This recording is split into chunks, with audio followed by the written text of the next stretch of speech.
you organized that. Es el plexo. There was a lot of people that thought that I know many things, but I never consider myself knowing things. I just remember things. And sometimes I was feeling like people believe that I am wise because of what I'm explaining, but I'm not wise. I'm just repeating like a parrot what my spirit says. My personality is not like that. My personality wants just to enjoy, to play, and to get fun in this reality. It's not like that. My personality. I was 23 years old, approximately, when during a workshop in Menorca, in Spain, I was talking in front of 300 people, and suddenly I forgot everything. And at that moment, I felt like empty, and my guides told me, we are cleaning you, because this is the only moment you are connected. It's the only moment when we can download new information. So they told me, in the end of this year, you have to make a gathering so people could gather in the capital of the inner world of Argentina, and you have to call them to be all together in the day 11-11-11. And that day you will receive the next steps, so you will start your mission. When I received this information of the 11-11-11, they told me this is why that date is special, because the mind of many people are connected to the same idea. That makes that day a portal. We need that day to download the information, to start to reconnect the network of thinking of something that was beyond humans, that is the network of consciousness.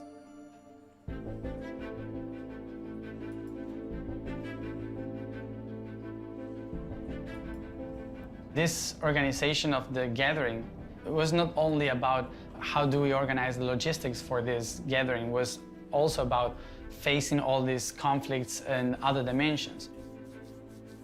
We had to go to a spot in Argentina called Capilla del Monte. In this region, there is a specific energetical spot where all the remnants of the cosmos went there, and they hold all information of the Earth. So we went there to receive guidance of what we have to do. So they told us we needed to go to specific spots to clean the energy. So when the gathering was held in that region, we would be able to move the energy correctly. Our goal was to heal the territory of Argentina for the future. They told us in 200 years, this region would be one of the most important to establish the order of a new civilization. So in order to be that, we needed to face the darkness that was keeping this energy.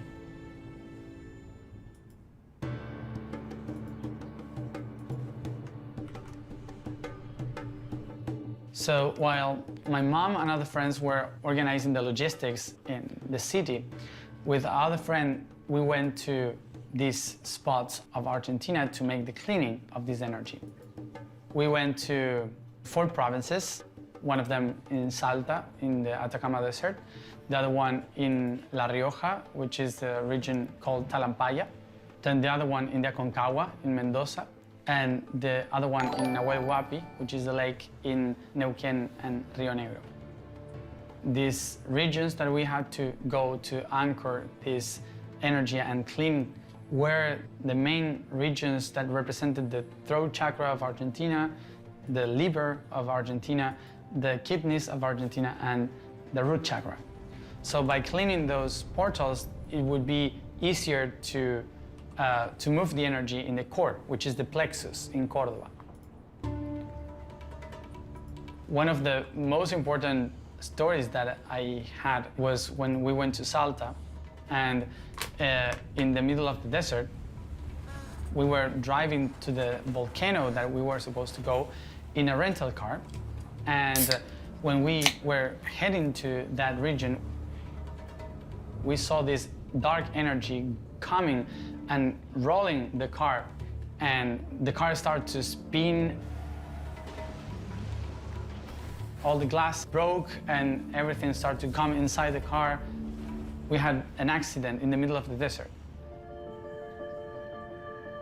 After all the rollings that we did in the middle of the desert, nothing happened to us. We were like clean. And we went outside the car and an ambulance just stopped. And we couldn't believe that, but the ambulance was right behind of us, 200 kilometers away from every city. And they said, we saw the accident, what happened? So my guide told me, you have to say the truth always, don't lie. So I went to them and said, well, energetical black snake rolled the car and so the car was broken. And they said, yes, okay, these things happen here. So we would take you to the doctor. So we went to this city, and the doctor, she also said, yes, we know that these things happened here. It's a very special place, and even the policemen said that they offer constantly in ceremonies fruits to the earth, to the Pachamama, because they know that bad spirits are in that region. So we could speak freely with the whole population. When I started to go around the planet and to go to these mountains and portals, there were always dark beings in every one of those places. And some people would say, Matthias is working with dark energies. But when you are in the matter, what you realize is that the high vibrational beings that are in other dimensions cannot touch matter, but the dark ones does. So they are like the dogs taking care of the temples, like the ones that want to bite you and to kill you so nobody could get into the portal. When you treat those dogs like puppies and you thank them because they were taking care of this, but don't worry, I will respect this reality. I won't go against you. They just allow you to go and they help you. They guide you to the portal.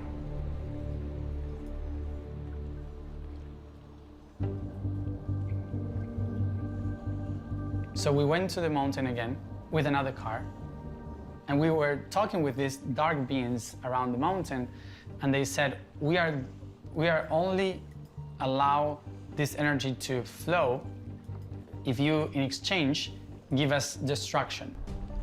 So we could recreate our world in this region. So we said, destruction like what? And they said, so it would be an earthquake. By the earthquake, we would destroy and we will raise energy that we need for our world. And we said, okay, but no deaths. So we were fighting and discussing in a meeting, no death in this earthquake. So they agreed after a while. And 7 days after that, there was an earthquake in that region that destroyed many villages. But there was no harm, no people harmed. When that happened, we knew that we were ready to keep going. So we went to La Rioja, and in La Rioja, we also did this energetical cleaning. Then in the other mountain in Mendoza, told us that this, what we were doing, was for the future generations, so they would give us the energy for the kids. So my goal was not just to explain to the people what we were doing, but also to talk with the other dimensions, to talk with the beings that usually everyone sees that they are against us, and to bring them to the same purpose, to say, no, we understand what you are doing, but we need to work together. We are losing time fighting. My guides pushed me towards the darkness to face it and to teach me something important. One of my biggest teachings during the organization of the 11/11 was to be neutral. And to be neutral means not to be working for the light and neither for darkness, but to realize that both forces were one working with just one goal, which was evolution. I know that many people think that the darkness is working against evolution, but it's not precisely like this. It's just another way of evolution. They just want to evolve in a different way and with different tools. So what we needed to do was to find the balance. This brought me this peace inside that I hadn't come here like a light worker or like a warrior for the light, for the enlightenment, but more like someone trying to find the balance and to connect the missing links that separated all of us as not only human beings, but also in different dimensions.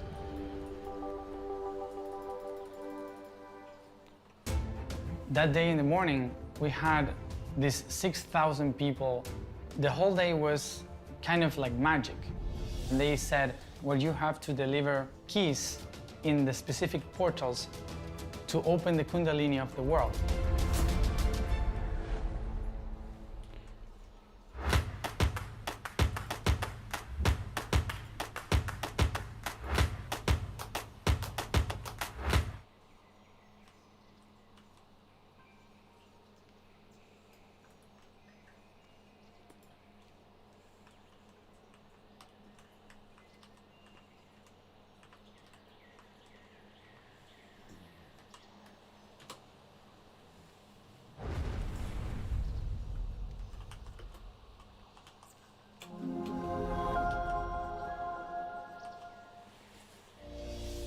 My name is Matias Estefano, and my purpose is to remember. At a young age, I began to remember living in a colony of the ancient civilization of Atlantis. Then, I began to remember living on other planets, in another star systems and dimensions. I started to understand how everything I remember has a purpose in my mission here and now. To help reconnect the network of consciousness of planet Earth in a plan that in Atlantis we called Atartumti, bring heaven on earth. This mission began with organizing a gathering of thousands of people to create that network. This is my mission. I hope it helps you find yours.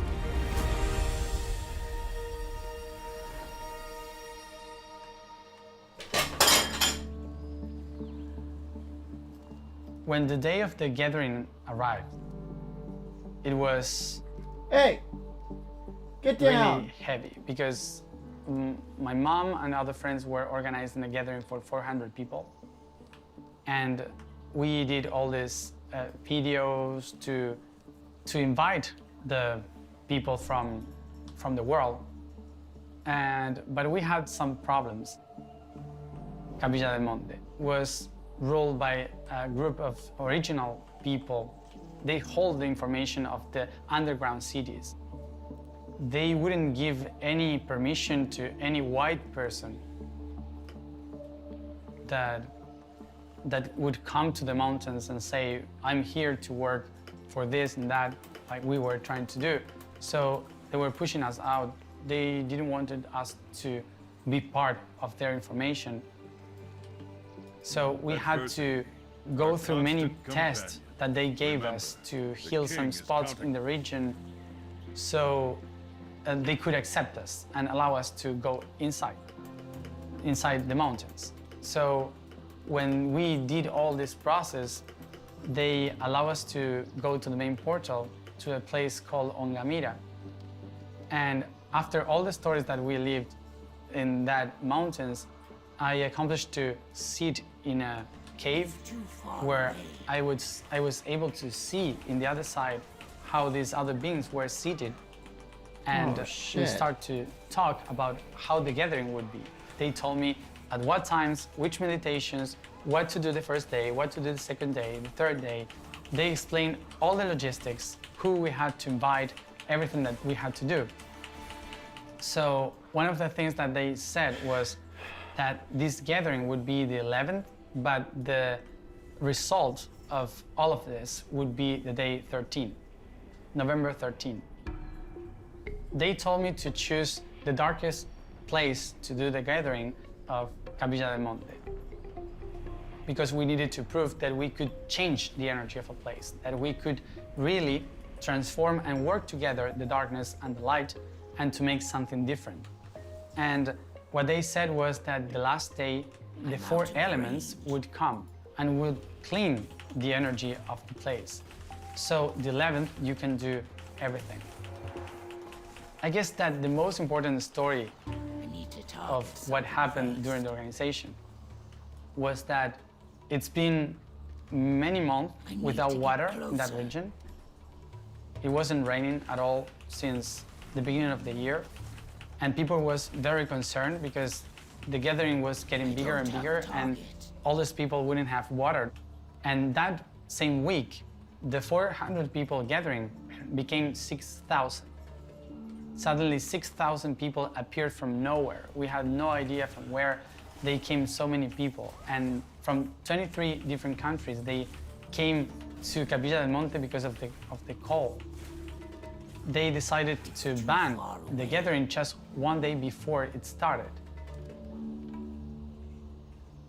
So I went to the mountains and I spoke to these beings and I said, I'm here to do whatever I have to do, but this is too much. I can't handle this. I don't know what we have to do. And the beings said, we are the ones that will take the garbage out if it's necessary. I need a target. So don't worry about that. You just keep organizing. So we went back to the main village with this idea of the garbage away. What does this mean? So suddenly, the people in charge of the garbage, the city, they were in trade. So garbage was all around and it was horrible, a whole mess in the city. And we went back and did a ceremony to make the cleanings in the main square of the village. And suddenly we heard gunshots. And we ran to the gunshots to see what was happening, and the people that were taking the garbage, they broke the city hall and they took away the mayor. So they signed the permission to do the gathering. So during the gathering 11/11/11, there was no government, and the people that cleans the city were the ones in charge of the city hall. And we were waiting for the beginning of the 11/11, then the four elements start to clean the whole city, like a big wind that came and went through all the city, changing the energy of the whole environment, and suddenly the sun setting in the mountains and lightnings that burned the top of the hill, setting fire in the mountain, and then rain made it disappear. And suddenly the stars. So it was like a cleaning of through the four elements, and suddenly everything was ready for the beginning of that day. So that day in the morning, we had these 6,000 people coming. It was like if everyone arrived knowing what they had to do. And the whole day was kind of like magic. La idea de esto es mezclar un poco lo que podemos llamar espiritualidad con física y ciencia, ¿no? They started to make all these ceremonies and the therapies and chantings and all this music. And in between, we did these meditations that were opening the portals. And the whole day was so special. It was something organized from other beings in other dimension, and you could feel that. I need to get closer. Este día tan particular, 11 del 11 del 2011, a las 11 de la mañana, tiene un significado muy especial para mucha gente. And even the media from Buenos Aires, they came to film what we were doing, and they wanted me to explain why so many people gathering for what I was supposed to do that day, to connect all the energies of the country together in just one moment, and all the people from different countries in a gathering that would take us in a next level of work that I had no idea until the next day.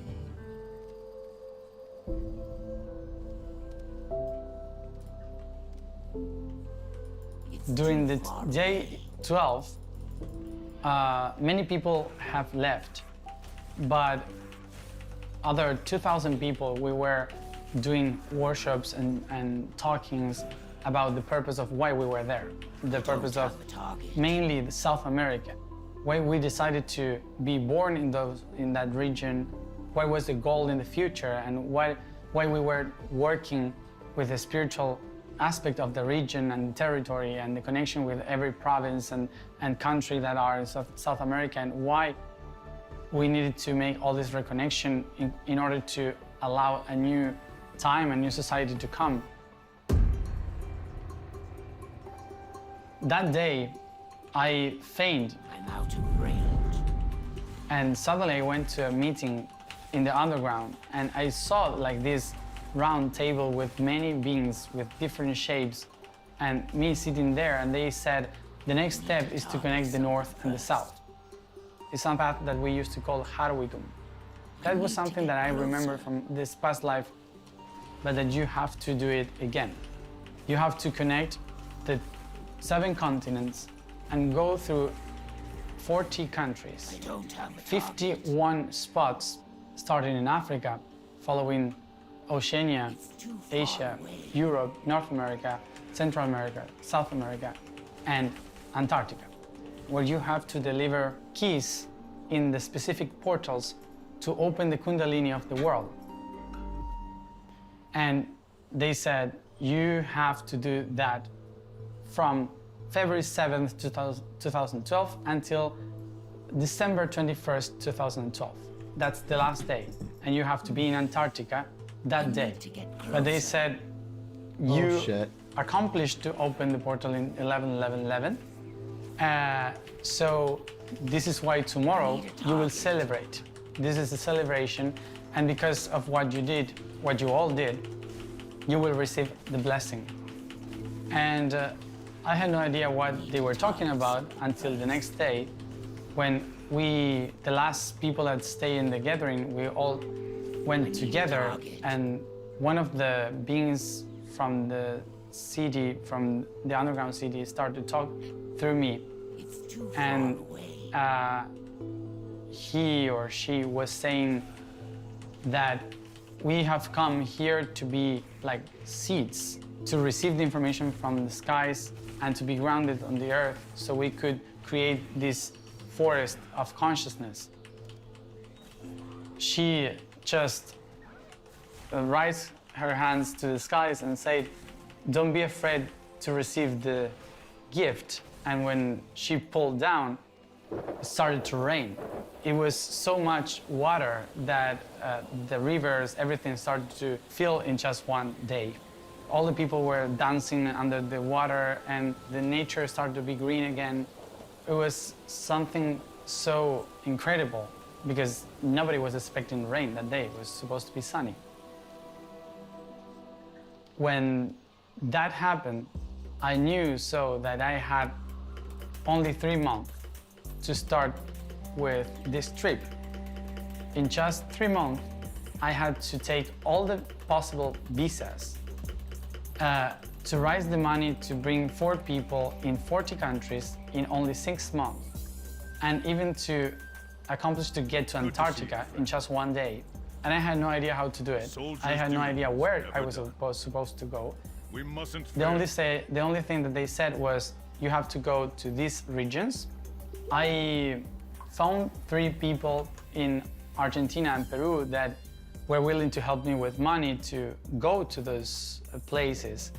And someone in Capilla del Monte made these keys in copper to open the portals. Well, these keys were like the symbol of the trip. They represented every door that I was supposed to be opening in every chakra of the planet and giving it to the earth. But also I had to make all the visas in just 1 week, which are really complicated in Argentina.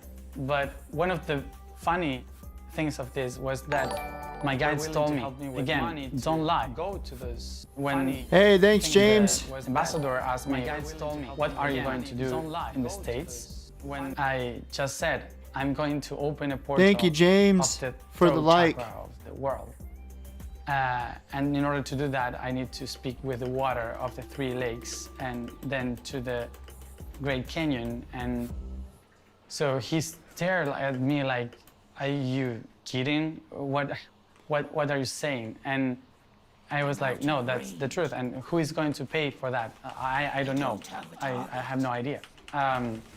So you don't have money and you say you are going to work with other dimension? And I said, yes, basically that's the truth. And the ambassador said, I have no idea why, but I will leave you to go to the States. Anyway, so in just 1 week, I got all the visas of every country that I needed, something that was impossible to do. And I began the trip in the Canary Islands because it was the main spot from where the Atlanteans started to wave the network. So I went there because the 7 islands represented the 7 chakras. So I did 1 island per day. So in just 1 week, I did the 7 islands. And I was kind of introducing myself, like, this is me, this is my energy, and I will go to this continent so the energy would accept me in every place I would go. So we started to go to South Africa, to Adam's Calendar, and all the region in Johannesburg and Waterval-Boven, the ancient main spots of the first connection of humanity. And from there, New Zealand to Australia, to Uluru, the great rock, to anchor this energy of the most ancient humans. We started to travel to all these places, to go to Lake Baikal. Bueno, estamos de pie sobre el congelado Baikal y detrás nuestro está la roca sagrada del chamán que, bueno, también representa al dios Baikal en esta región. Que este punto, esta isla, es una isla de regeneración, donde la energía fluye y donde la energía se transforma y regenera constantemente. Es como si fuese un motor para el planeta, esta isla y este lago. Then to go to Japan. Lo primero que encontramos fue este lugar, que es el templo dedicado a la divinidad femenina que surgió, que nació de Monte Fuji. Monte Fuji es en realidad un espíritu femenino. Y bueno, este templo es donde se honra ese espíritu femenino. Y aquí vinimos a buscar un poco de información. Nos encontramos primero con un símbolo muy familiar para nosotros en el Monte Fuji. And from there, Nepal.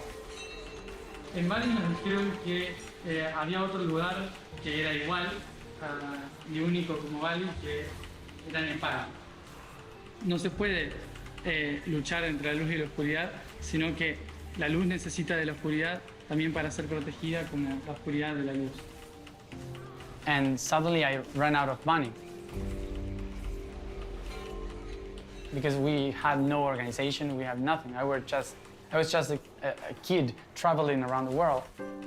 People were following a blog that I was writing and they said, we want to give you money to keep going. And suddenly we had no idea how all the people started to donate to my travel agency. And I just knew that every day I had the new ticket to go, but I had no idea from where the money came from. And this path started to take me to Middle East, going to the ancient pyramids in Egypt. Este lugar fue construido hace más o menos 15.000 años, antes del hundimiento de la Atlántida, y fue construido como una de las bases de sabiduría en África para poder anclar en la línea magnética del planeta una red de pirámides que funcionen como vehículos y como conexión divina sobre la Tierra. During the trip, the other 3 persons that were traveling with me, they had to go back. And the whole America, from Canada until Patagonia, I was alone by myself doing this trip. And all this experience of going and talk to the mountains, it made a lot of sense. In each country, there were so many adventures, but in each country also I lost faith and I got frustrated, and then I was rising again. And suddenly what I understood was that my path was also showing to the people their own path. It was not just about going and opening the portals and to give the keys to the world so the portals of the energy would be opening in the future. But it felt more like all my inner process and the stories that I was living were helping people to understand what I was going through and what it was to connect the world. They were part of this, so many of the people started to travel to create all this network. Everyone was traveling around.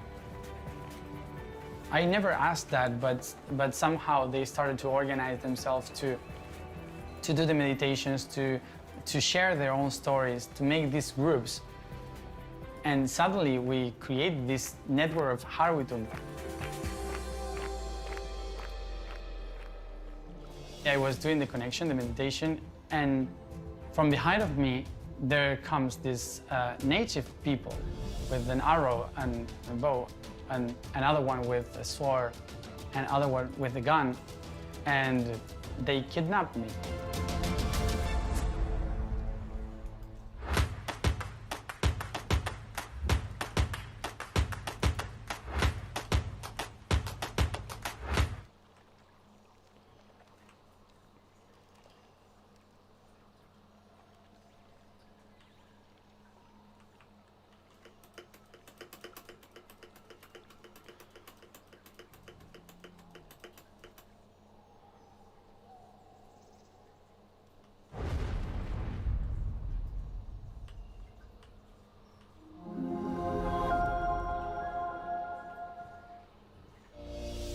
My name is Matias Estefano, and my purpose is to remember.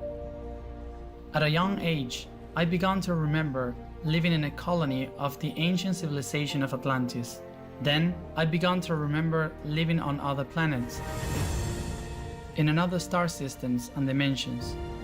I started to understand how everything I remember has a purpose in my mission here and now, to help reconnect the network of consciousness of planet Earth in a plant that in Atlantis we called Atartumti, bring heaven on earth. This mission began with organizing a gathering of thousands of people to create that network. This is my mission. I hope it helps you find yours. I decided to search for the veil.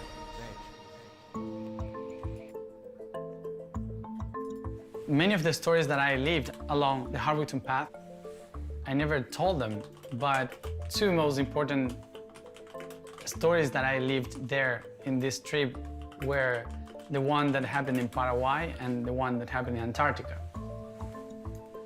The one that happened in Paraguay was for me something really heavy, but also something that made me understand that we were really connected in different dimensions. I was supposed to go to a mountain that is called Huazu. It means peak in the native language. I was supposed to go there and the borders were closed, but there's no border really between Brazil and Paraguay. So I just went to Paraguay, just crossed the street, and I took a taxi and asked them to take me to that mountain.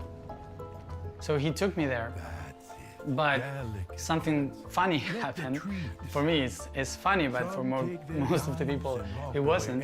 That I was doing the connection to understanding why the path took me to Huazu.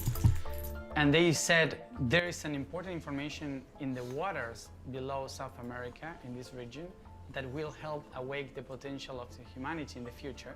So you need to open the portal here.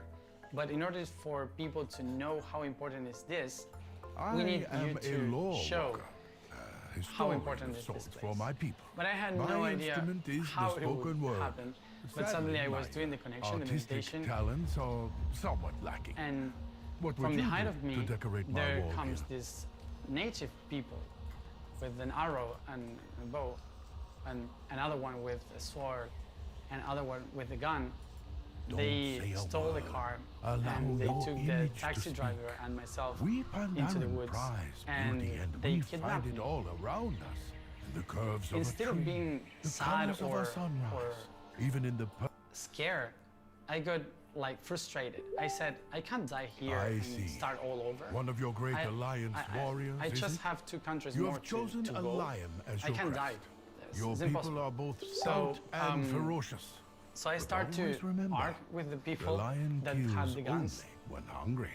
but they just let us in a corner in the forest. And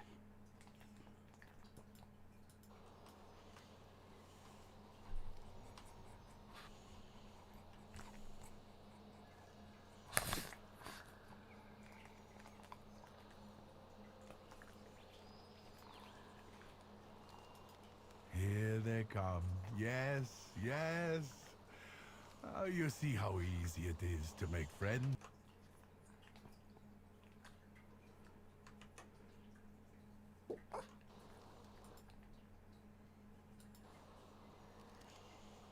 Well, my birds have taken a liking to you. I will follow their lead. Welcome, my new alliance friend. How can I be of service?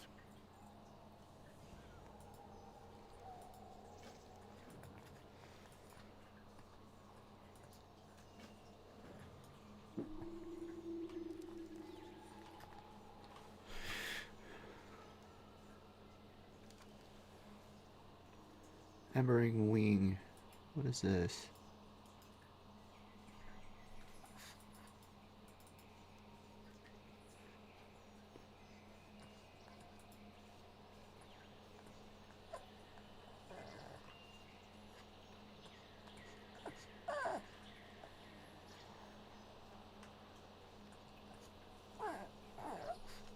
Marty, no.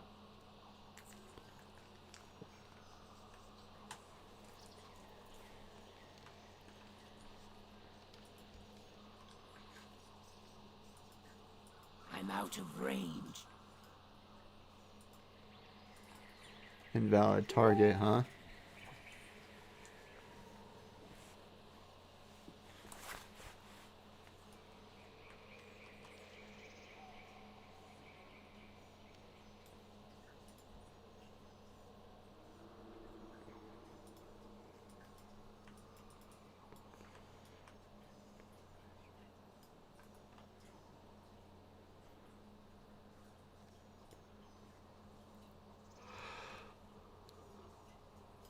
Ugh.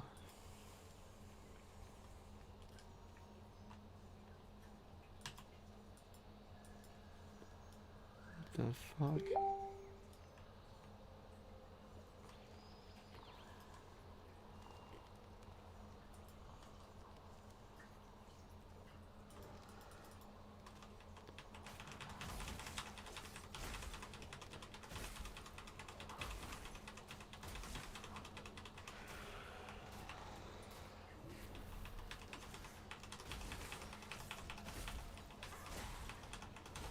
I don't have a target.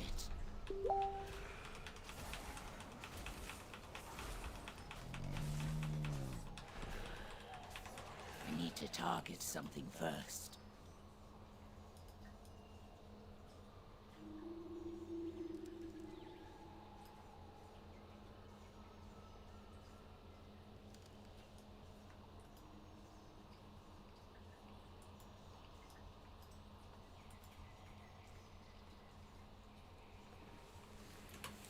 Not yet. Not yet.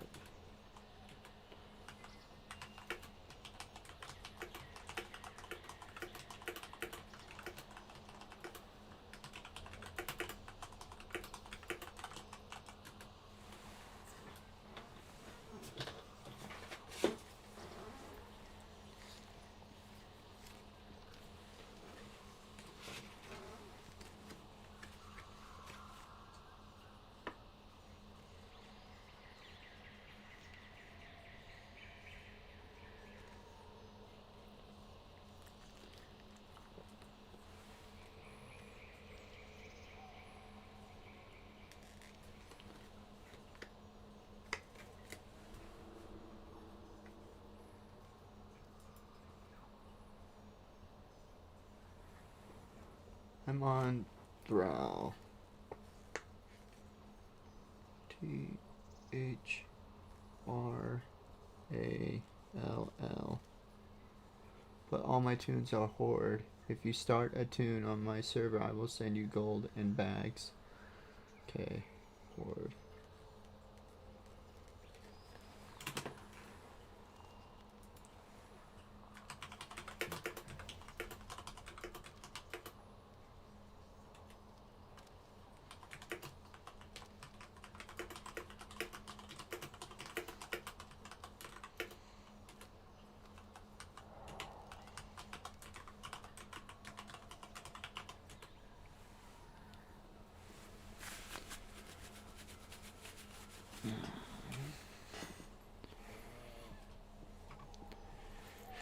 Okay.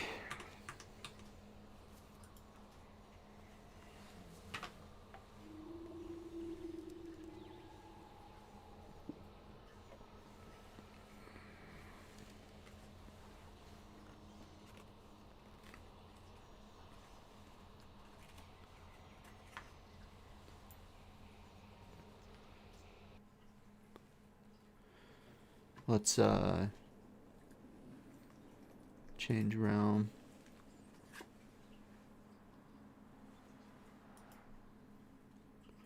Thrall.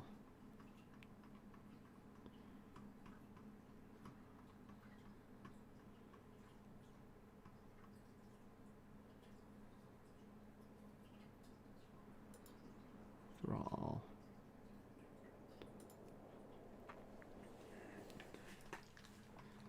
He's on the Horde side. Can I do... Is there a... Oh, there's no Worgen over here.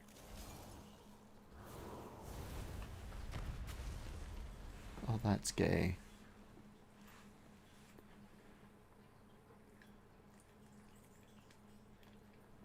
I can be a... Will be a female. Shit. Let's change back. We'll come back to this.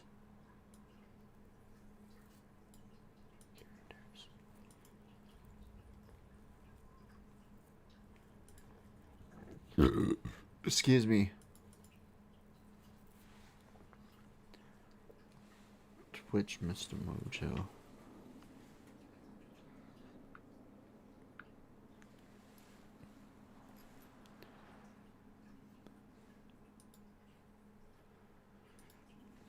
Wow, sucks. What's up, B-Skids? How you doing, man? I'm gonna make this same name over there at that new server. Okay. Let's go to Thrall.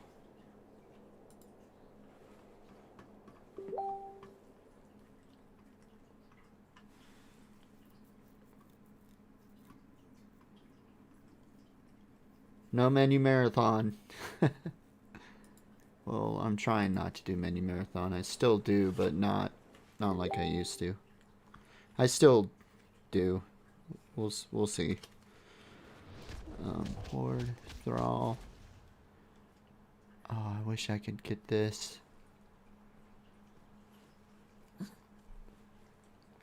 Marty, stop that. I like this race.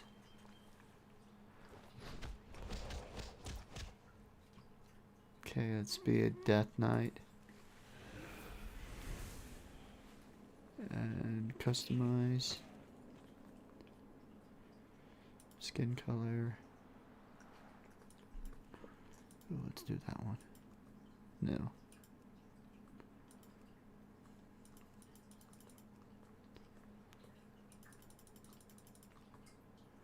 Yeah, let's do that one.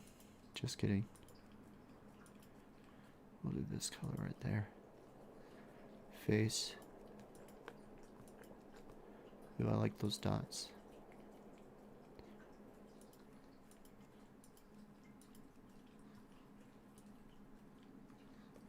That's good. Nice ponytail. Now we need to make a name. We got the symbols.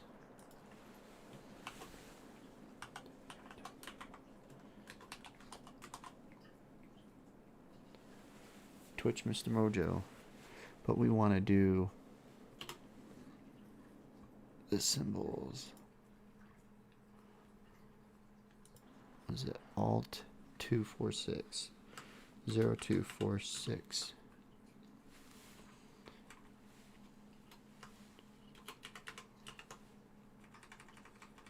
And there's an I. 0239. Twitch Mr. Mojo. Does that look good, Marty? Oh shit. Okay. We can change the skin color. Let's change it. We want her to be white. I can't change the hair color. Ooh, damn girl. Yes.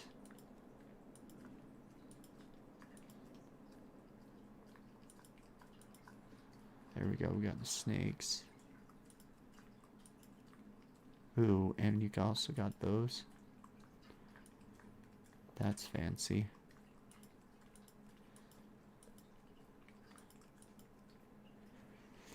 Fancy.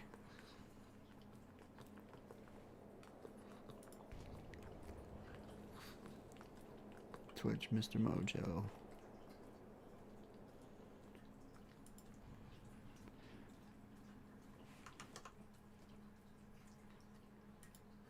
Let's turn on some background music. di.ff.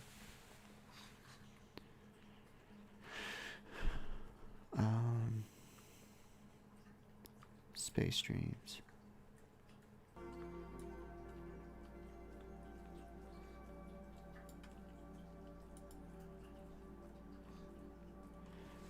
Do you have the Shadowland X pack? I think I do. Yes.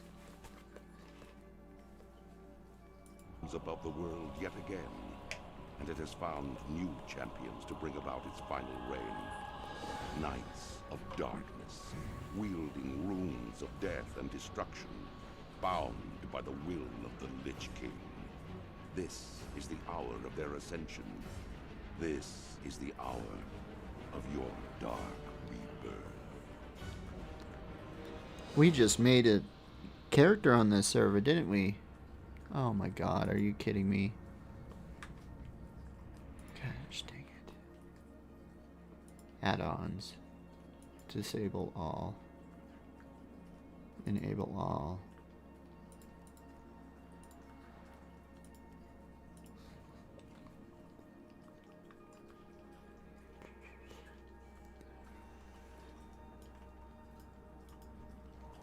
Bow to your master that I am.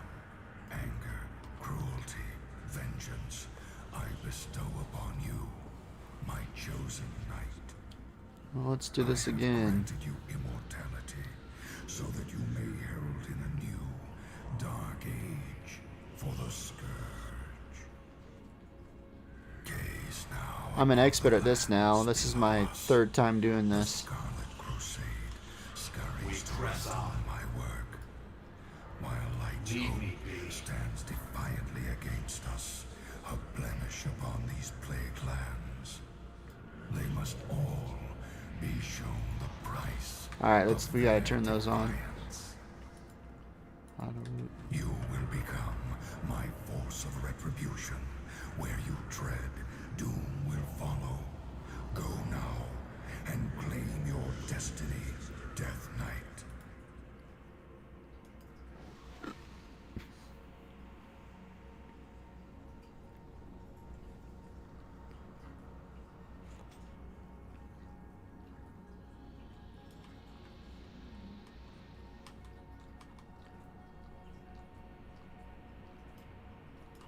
Speak your peace. What are we doing? We get Runeforge, complete quest. We are We get done all here. 3 of them. Can I do my professions yet? No, I can't. What about reputation? No, it's not that. I can't do it yet. I gotta get level 10. Okay. Now we need to go over here. Okay, and do this. We want the one that gives us health. Heals you for 6%.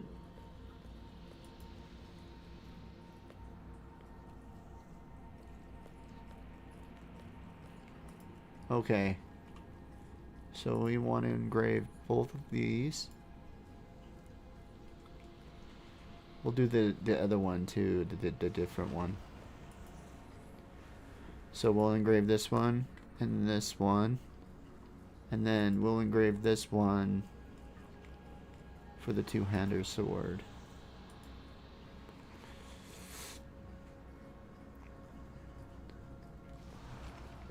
Exit out and let's go talk to him.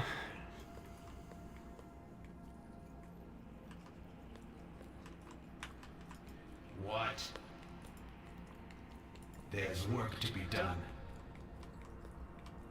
Alright, where the hell is this? Oh, that's right, I need to unlock these guys. I gotta use the key, go up to it.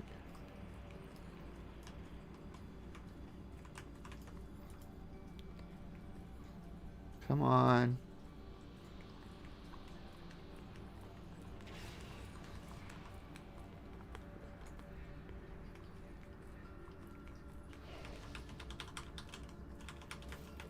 What the hell are you doing? Oh, I didn't, there we go. I need a target. There we go. I was like, what are you doing? Why aren't you attacking anything? I don't even have a weapon.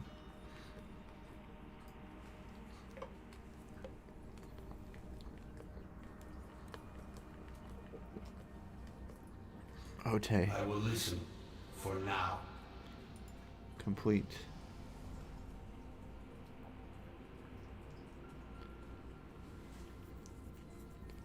What am I doing? There we go. Tomorrow is another day. Report to the Lich King.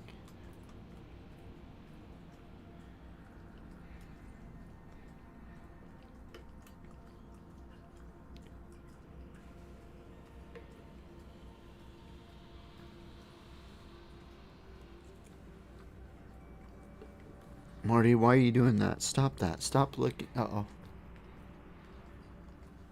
Marty wants some beer. I'm just kidding. I'm not going to give you any. All life must end.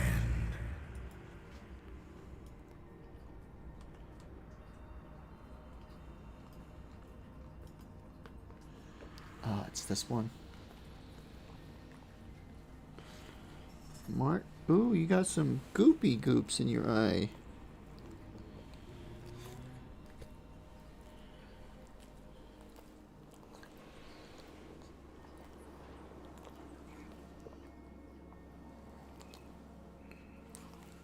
That's grody, Marty.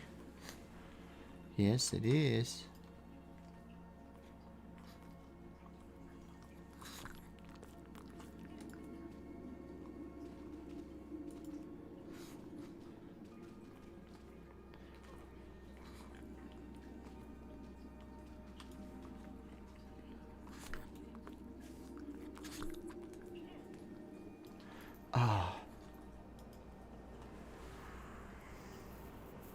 How many times are we gonna die, Marty?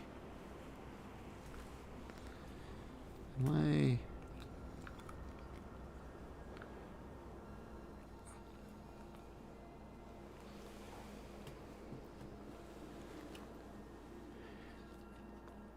Let me turn off my webcam real quick.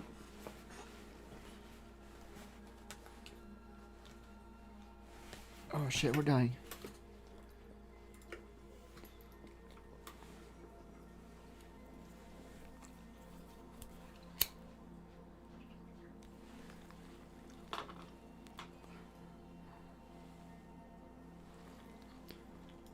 Ote.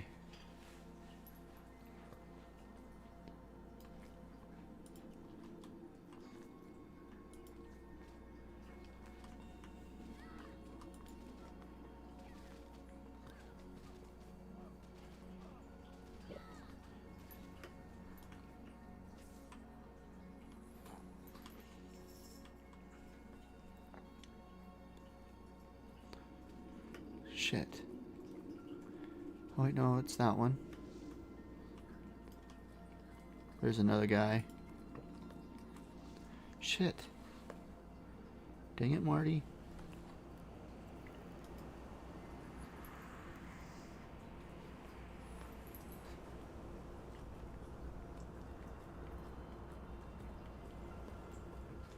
I was just gonna ask if you had these Death Knight freaking things memorized yet. Dude, I don't know about memorized, but I do kind of know what to do.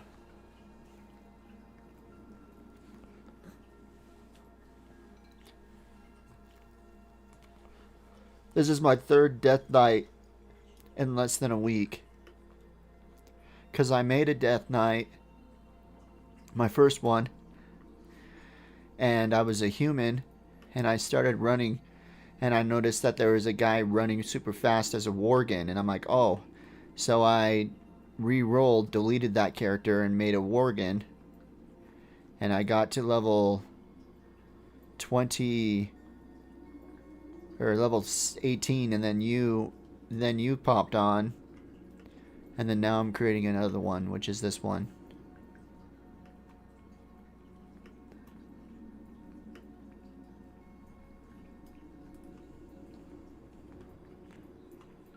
Oh my god, oh my god. Fudge. Get out of the way, you little shit. Okay, right here. Let's hide behind here. Gotta be sneaky. Ready to turn in.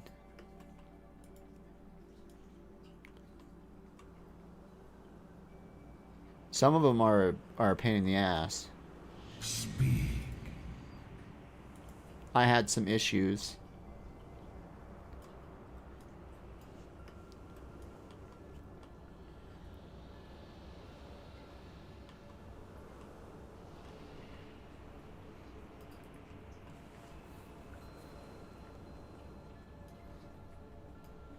Let me turn up the music a little bit. It's kind of relaxing. We don't want to fall asleep though.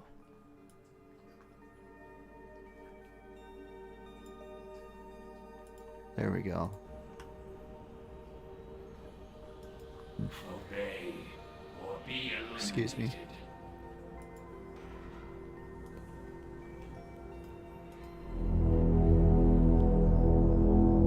Go forth and wreak havoc.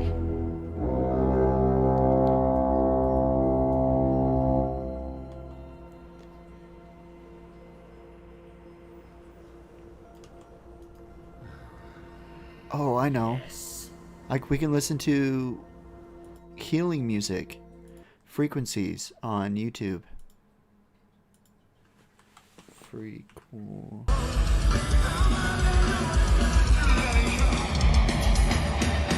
Whoa, that's loud. YouTube for healing frequency music.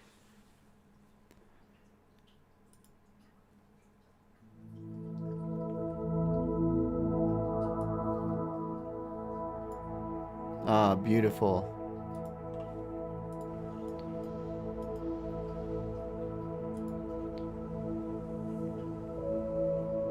Another time.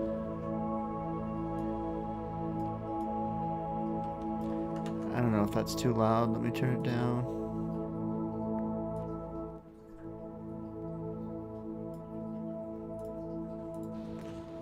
There we go.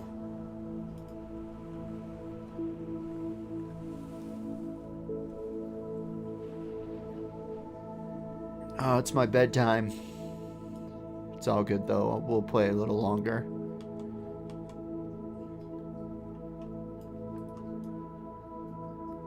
I have an Alliance Worgen on my old server somewhere. Dude, the Worgens... I thought that would be kind of fun for PvP. To capture the flag especially. Like, you get the flag and you run. So you go in your other form and you just run with the flag.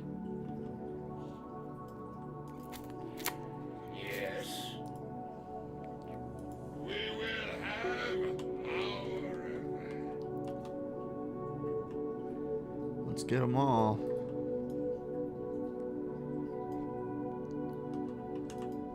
This music that we're listening to is supposed to be healing music, so it's calm. If it gets annoying, just let me know and I'll turn it off.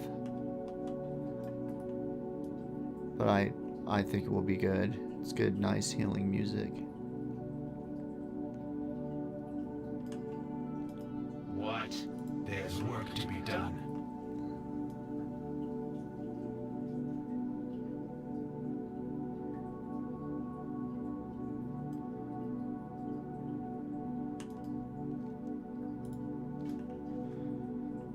Okay.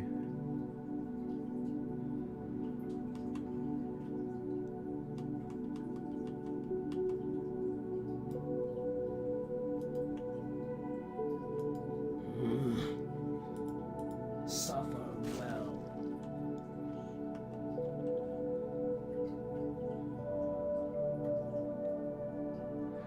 You can do the same thing as a druid.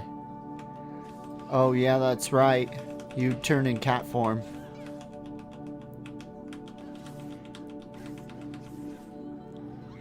Our master's will be done. Should I re-roll as a druid? You need something? I can't attack that target. I can't attack that. I just need to attack find that. one that I just play and stick with it. I can't attack that target.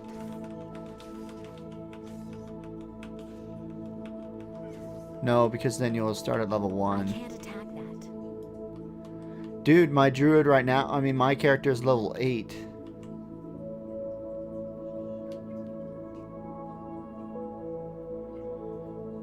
We need to find some more of those soldiers.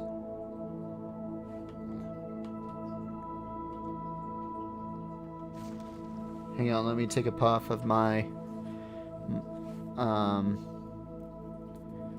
whatever it's called.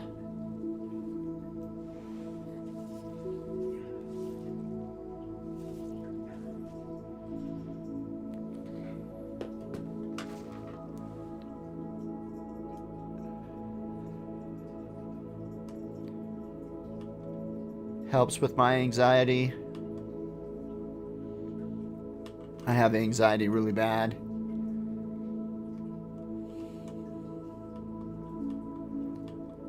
Oh, here's another guy right here. Speak your peace. Tomorrow is another day. Yeah, it is. Yes. Yes, it is.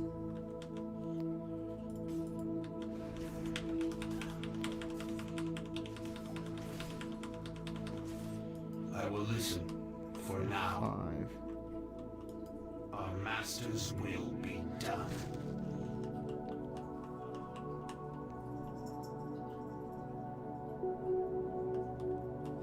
I can't attack that target. It helps with my anxiety. Depending on which one. Now the other one, if there's I forgot which strand it is, but if there's another one that I do, it really fucks me up. I don't like that one. That one messes with my anxiety. Yes. Suffer well.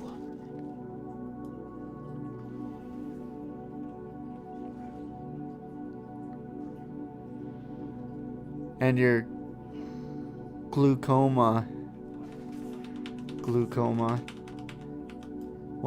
What is that? Make it quick.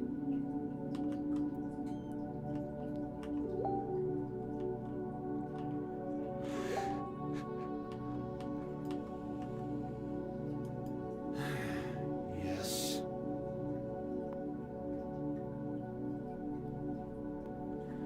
Glaucoma. Ashes to ashes. I'll have to look that up.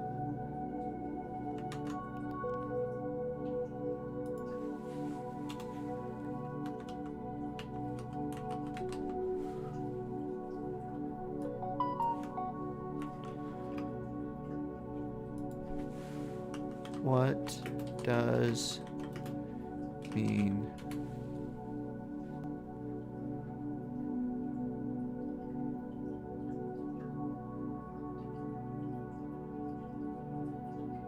Really? A condition of increased pressure within the eyeball causing gradual loss of sight? What?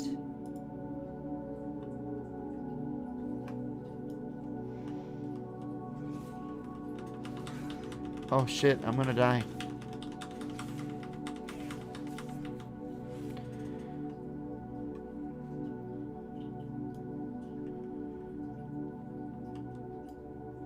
We're gonna have to... Oh.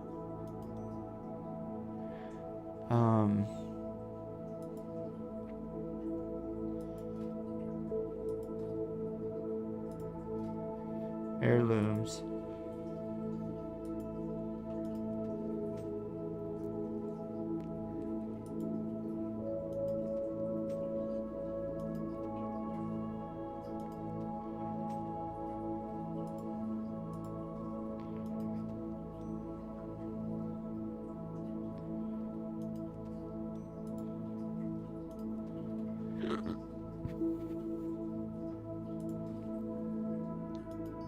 I might have to change this music, it's giving me a headache.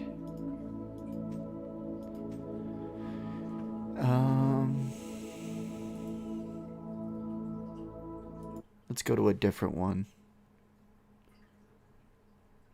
Yeah, let's do this.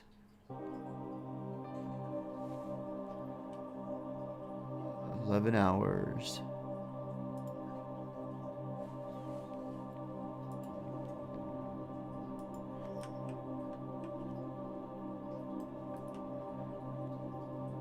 If this gets too annoying for the music, just let me know and I'll change it to some actual music. Right now this is healing frequency.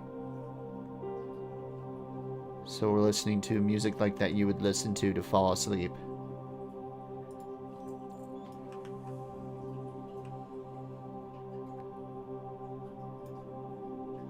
Oh man, what am I... 15 arrows. 1 stolen horse.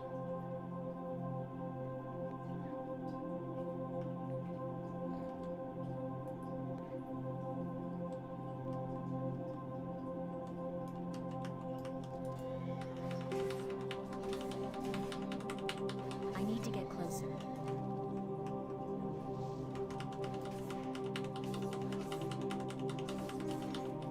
I need to target something first. I'm out of range.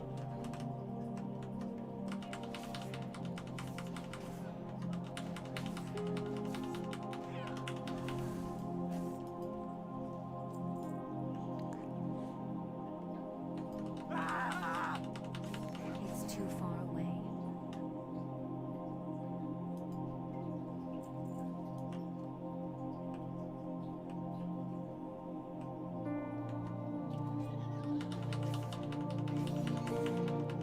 I don't have a target.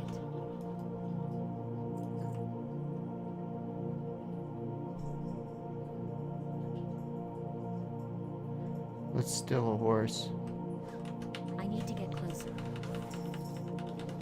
I'm out of range. Level 10, boys. Let's ride this one up there.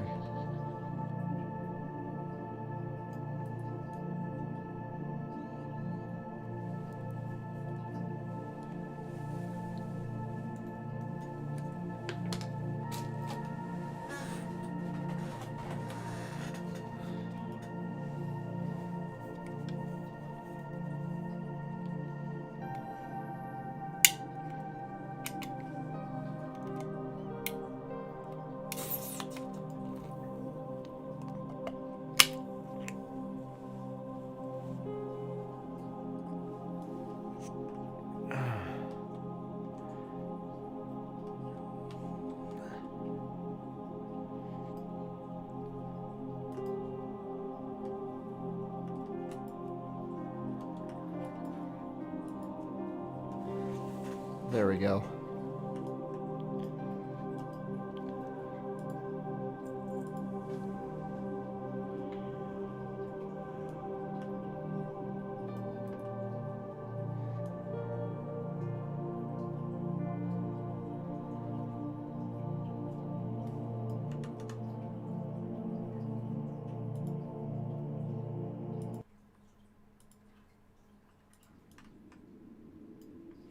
We can just listen to...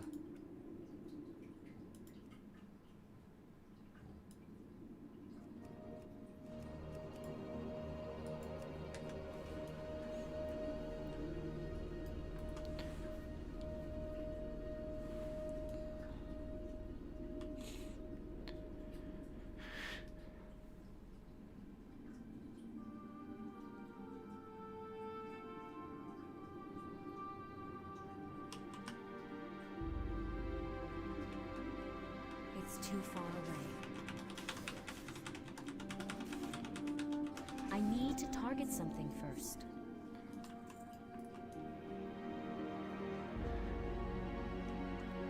Do you get your stuff in Wendover? You should try some of my Pineapple Express vape. Hell yeah, man, I should, dude. No, I got mine from a coworker at work. So I don't, I actually would forget which type I use.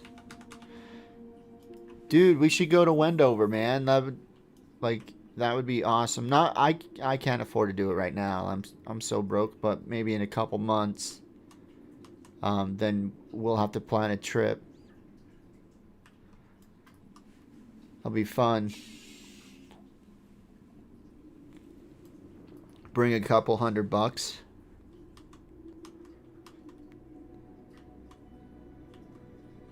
What am I doing?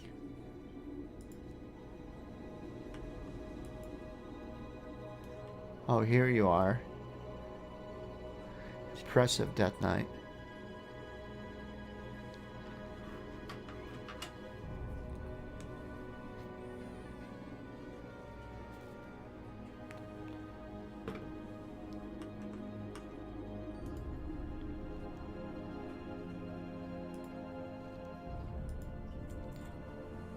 Nice.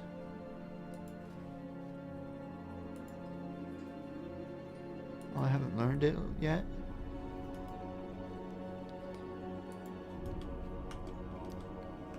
Yes, I did. Is it in my...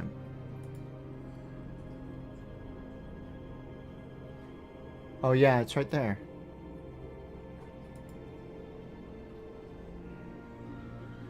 Nice. Good. Now we can ride a horse. I don't know why we're so fucking small. Why the fuck am I so small?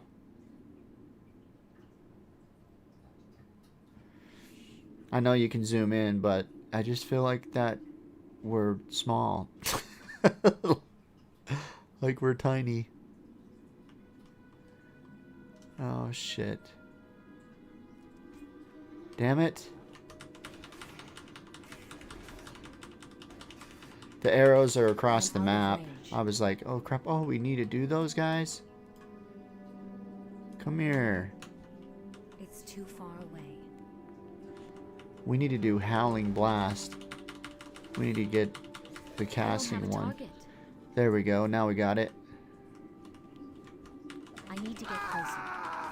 I need a target.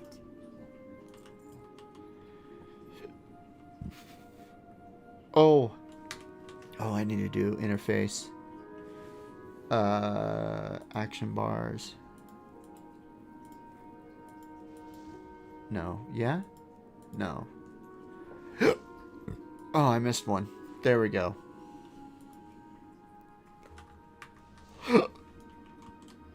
Who's... Oh, you bitch. It's too far away. I need to get closer. Howling Blast, huh?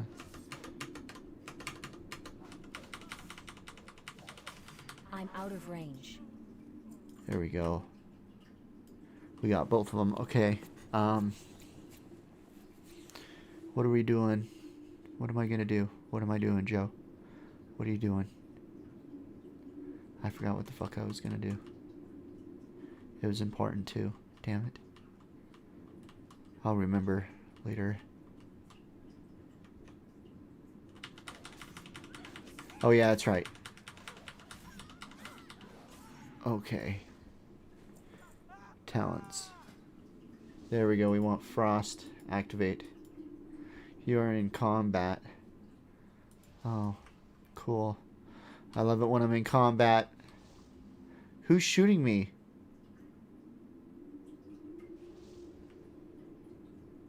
What the fuck? Who the hell's shooting me? Oh, it's this bitch. Now this bitch. Goodness.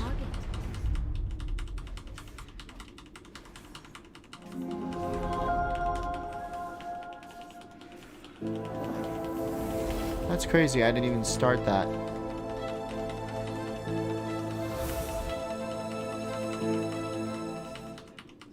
Today on Cosmic Disclosure, we are with retired SEAL Team 6 Chief Petty Officer Michael Jaco, who has over 35 years of extensive combat experience, including 11 years as a CIA security Holy officer. Freaking shitballs. Michael, welcome to the show. Pleasure to be here. Thanks for having me. During your regression with Barbara Lamb, you did mention your experiences on the moons of Jupiter and Saturn, you know, having these amazing combat wars with reptilians. Let's take a look at that. I think one of the things that we might be looking for here is these guys down. that in using the weapons, what was the enemy, what was the situation that you were involved in? Could you go to one of those? One of those was inventory. On what am I doing? One of the moons of Jupiter. We and need on to the get planet of Jupiter, that riding where they were horse. Infiltrating. This was the Rockmen. They had somehow there we go. Snuck in through our defenses. Come on. There we They're go. very good at going into a planet or a moon. All right, now let's go over here and get those arrows. So on one of the moons, I remember that's where I had the left side of my head blown off. In the initial battle, we went in as a group and we caught them on the surface of this moon. And I remember landing my craft and all the other operators landing their craft. And at this time, I was extremely developed. I was in my late 20s. I was 8 feet tall. I was very, very large, hooked out. So as I came into my craft, I jumped out of my craft and started to fire my pulse weapon. And my partner was firing his.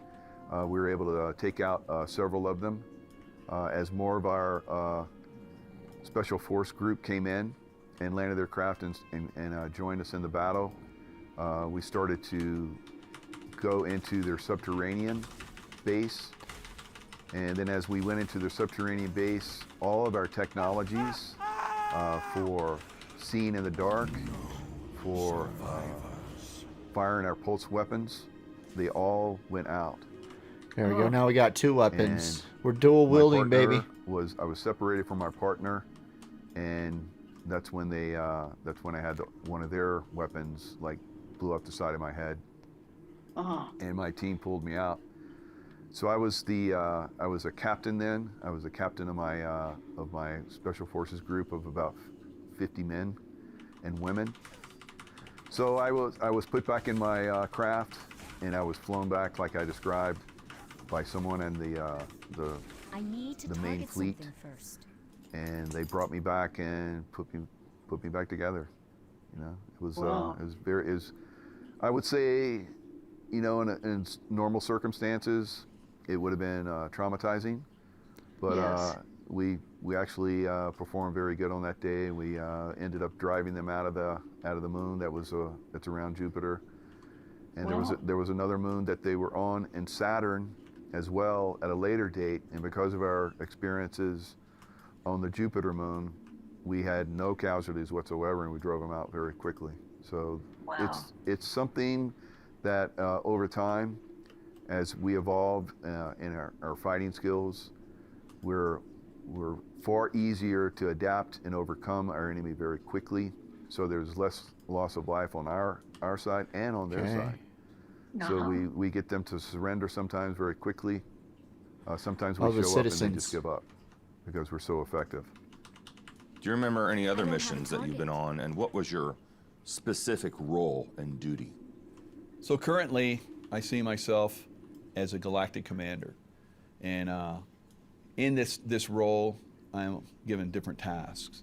So I have many different ET races that work with me, very positive ET races. Right. We've talked about some of those over the last several shows. So these positive ETs and these positive groups from every country in the U.S. We have ETs from many different star systems that are involved in these galactic fleets with mile-long, star fleets. It's unbelievable. So there's a lot of power, a lot of force that you can bring to a certain situation. Sometimes you'll just have one starship that will come in. Sometimes you'll have a whole fleet. Just like you would have a whole fleet, here in the U.S. to show up and off a coast somewhere, and basically everybody's going to go stand down. These guys are here big time, so we're gonna stop whatever we're doing. So that happens quite often, actually, throughout the galaxy. So a show of force will stop out, negativity, and not only in our galaxy, but now we're starting to travel to other galaxies to help out other galaxies because we're starting to master our own galaxy and reach a higher level of consciousness. Of course, here on Earth, we're still struggling a little bit, but that's soon to be overcome. And once we've reached that point, it's going to really ripple out into the rest of our galaxy, and we can help other galaxies, achieve the great success that we've had here. You spoke about reaching out to other galaxies, helping other planets. Why haven't they reached out to us to help us, these extraterrestrials? Well, there is help happening here on Earth. I need to get closer. So there are ET races that are involved here. Now, there was supposed to be a very slow, disclosure over time. That's not going to happen. It's going to be a lot more rapid, I think, as we go forward. This disclosure is accelerating because the controllers that are trying to control Earth have gone too far. We're completely controlled here on Earth once again, just like we were, 12,000 years ago. Right. So we're starting to slip through that. We're starting to break those patterns. Some of those groups that have been involved in that have been exposed. Some of them have been taken down, silent behind the scenes, just like a secret, force that comes in, being part of those secret programs myself. I can see that those are happening here. So yes, there is that question, Ready to turn that excellent in. question. Why haven't we, been helping ourselves here on Earth? We are. There are ET races. There are over 120 different ET races that are here. Once that really is disclosed, that's really going to blow things open, and it's coming soon. Is there a time or a date on this? I see it as coming very soon, like in the next few years. Yeah. So this rapid disclosure that's already happening, we're starting to see it on the news organizations where they're disclosing the different little craft that they're seeing. Of course, that's advanced technology that the Space Force already owns and has already implemented and are using in the Space Force. But as we get disclosure for these advanced technologies that are coming out, then that can lead to the next level, which is, ET are among us.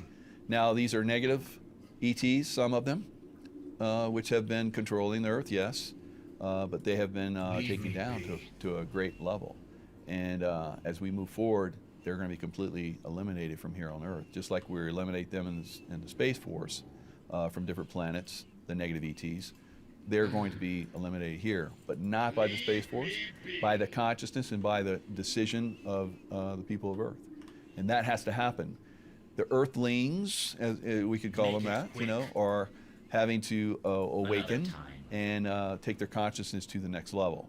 And that next level is basically identifying that we are part of a galactic group and that there are many star beings that have incarnated here on Earth. I believe that I'm from Sirius B. So as people become more and more aware of their, connection to star beings that helps consciousness move further and awakens more people. So I think within the next 5 Scarlet year, Goulds. as we're filming this, we're going to see a lot of disclosure, and in the next 2 to 3 years, it's going to be a different Earth than what we're seeing right now. The control, the manipulation is going to pretty much disappear to a great extent as we move forward. I think it's fantastic that you actually mentioned where your genealogy comes from, because we're really not from here, and I've learned a lot about that. And of course, the compartmentalized projects that I worked in. And what was the most fascinating thing is that most of the extraterrestrials had, human DNA. So we're just all mutts too of different civilizations from around the universe that have been mixed together in this mosh pit. But if you actually prove the Space Force exists, and you actually prove that there's an extraterrestrial craft that came to planet Earth, how is that going to affect gas, coal, and oil? Because you're not going to need it anymore. Because most of the universities say, well, they didn't get here with rocket fuel, JP1, Now we have free energy. Yeah, that's one of the benefits, but it's also one of the things that keeps us locked down. So these industries, these corporations, have been controlling a lot of the flow of this information because they stand to lose quite a bit. Michael, you mentioned these positive and negative extraterrestrials that are kind of keeping us confined to the planet. Could you elaborate a little bit more of these negative extraterrestrials and who they are? Absolutely. Some of these negative races are reptilian. They are Draco-reptilian, to be precise. So the Draco-reptilian are very powerful, have been very powerful for a very long time. They're the ones that have that changed things back during the Lemurian, Atlantean time frame. It came in and basically tore down the systems that we'd evolved to a great level. Now they're being taken off world. So the negative ETs are fairly well removed from Earth. There's still probably a little, pockets of them here and there. They're being, sought out. It's hard to find these reptilians, these ET races, because they cloak themselves extremely well. I've seen some of these ETs when I was in different organizations. What do they look like? Well, they look like you and I. But when you look them in the eye and they get a little angry at you, they get a little slit eye. And that slit eye is like, oh, okay, there's the reptilian there. But not all reptilians are bad, like we talk about. And not all Draco-reptilian are bad. The Draco are on their way out. The positive Draco are helping to remove them from the planet. But just like I was involved in hunting down many terrorists, it took years to find them. It took years to find, I remember when I came into Panama, it took us a little while to find Noriega, even though we had planned that for months and months and months. So we came in with a perfect plan, and then he slipped through the cracks, and it took us months to find him. So there's, it takes time to identify them, track them down, and then root them out. So that's ongoing process. They're minions, so you would think of the Draco-reptilians as being at the top of the food chain as far as like the evil controls of Earth, and then you work your way down. You have the different families that have controlled the banking and other industries, oil and so forth for a very long time. Those are being discovered and eliminated to a certain extent. And as we move down, we look at politicians and business owners and so forth. There's a lot to root out. Seems quite the undertaking. Who are the positive ones?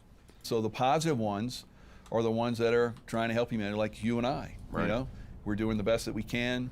We're working within a system that is very oppressive, but we're sharing this information right now. This is very powerful, very enlightening. As we move forward with this information, people awaken to it, and it speeds the process. So there's lots of us that share this information, and that is what raises consciousness. And it's not like beating the other side, it's more of raising the consciousness. That beats the other side. Ultimately, that's where we're going to go. More people awaken to that and stop giving away their free will to the negative groups. I need to get It speeds that process. What other missions can you share, Michael, that actually stand out to you? One of the most amazing ones was when I went to the planet Venus. I'm out of range. So I remember going in a round spacecraft, like we've seen the flying saucer type aircraft, and that was very early in my training. I'd say probably when I was in my early 20s, late teens. I went to the planet Venus and worked with the Venusians. I remember coming through the clouds. I remember coming to the surface. We came down in one of the Venetian craft.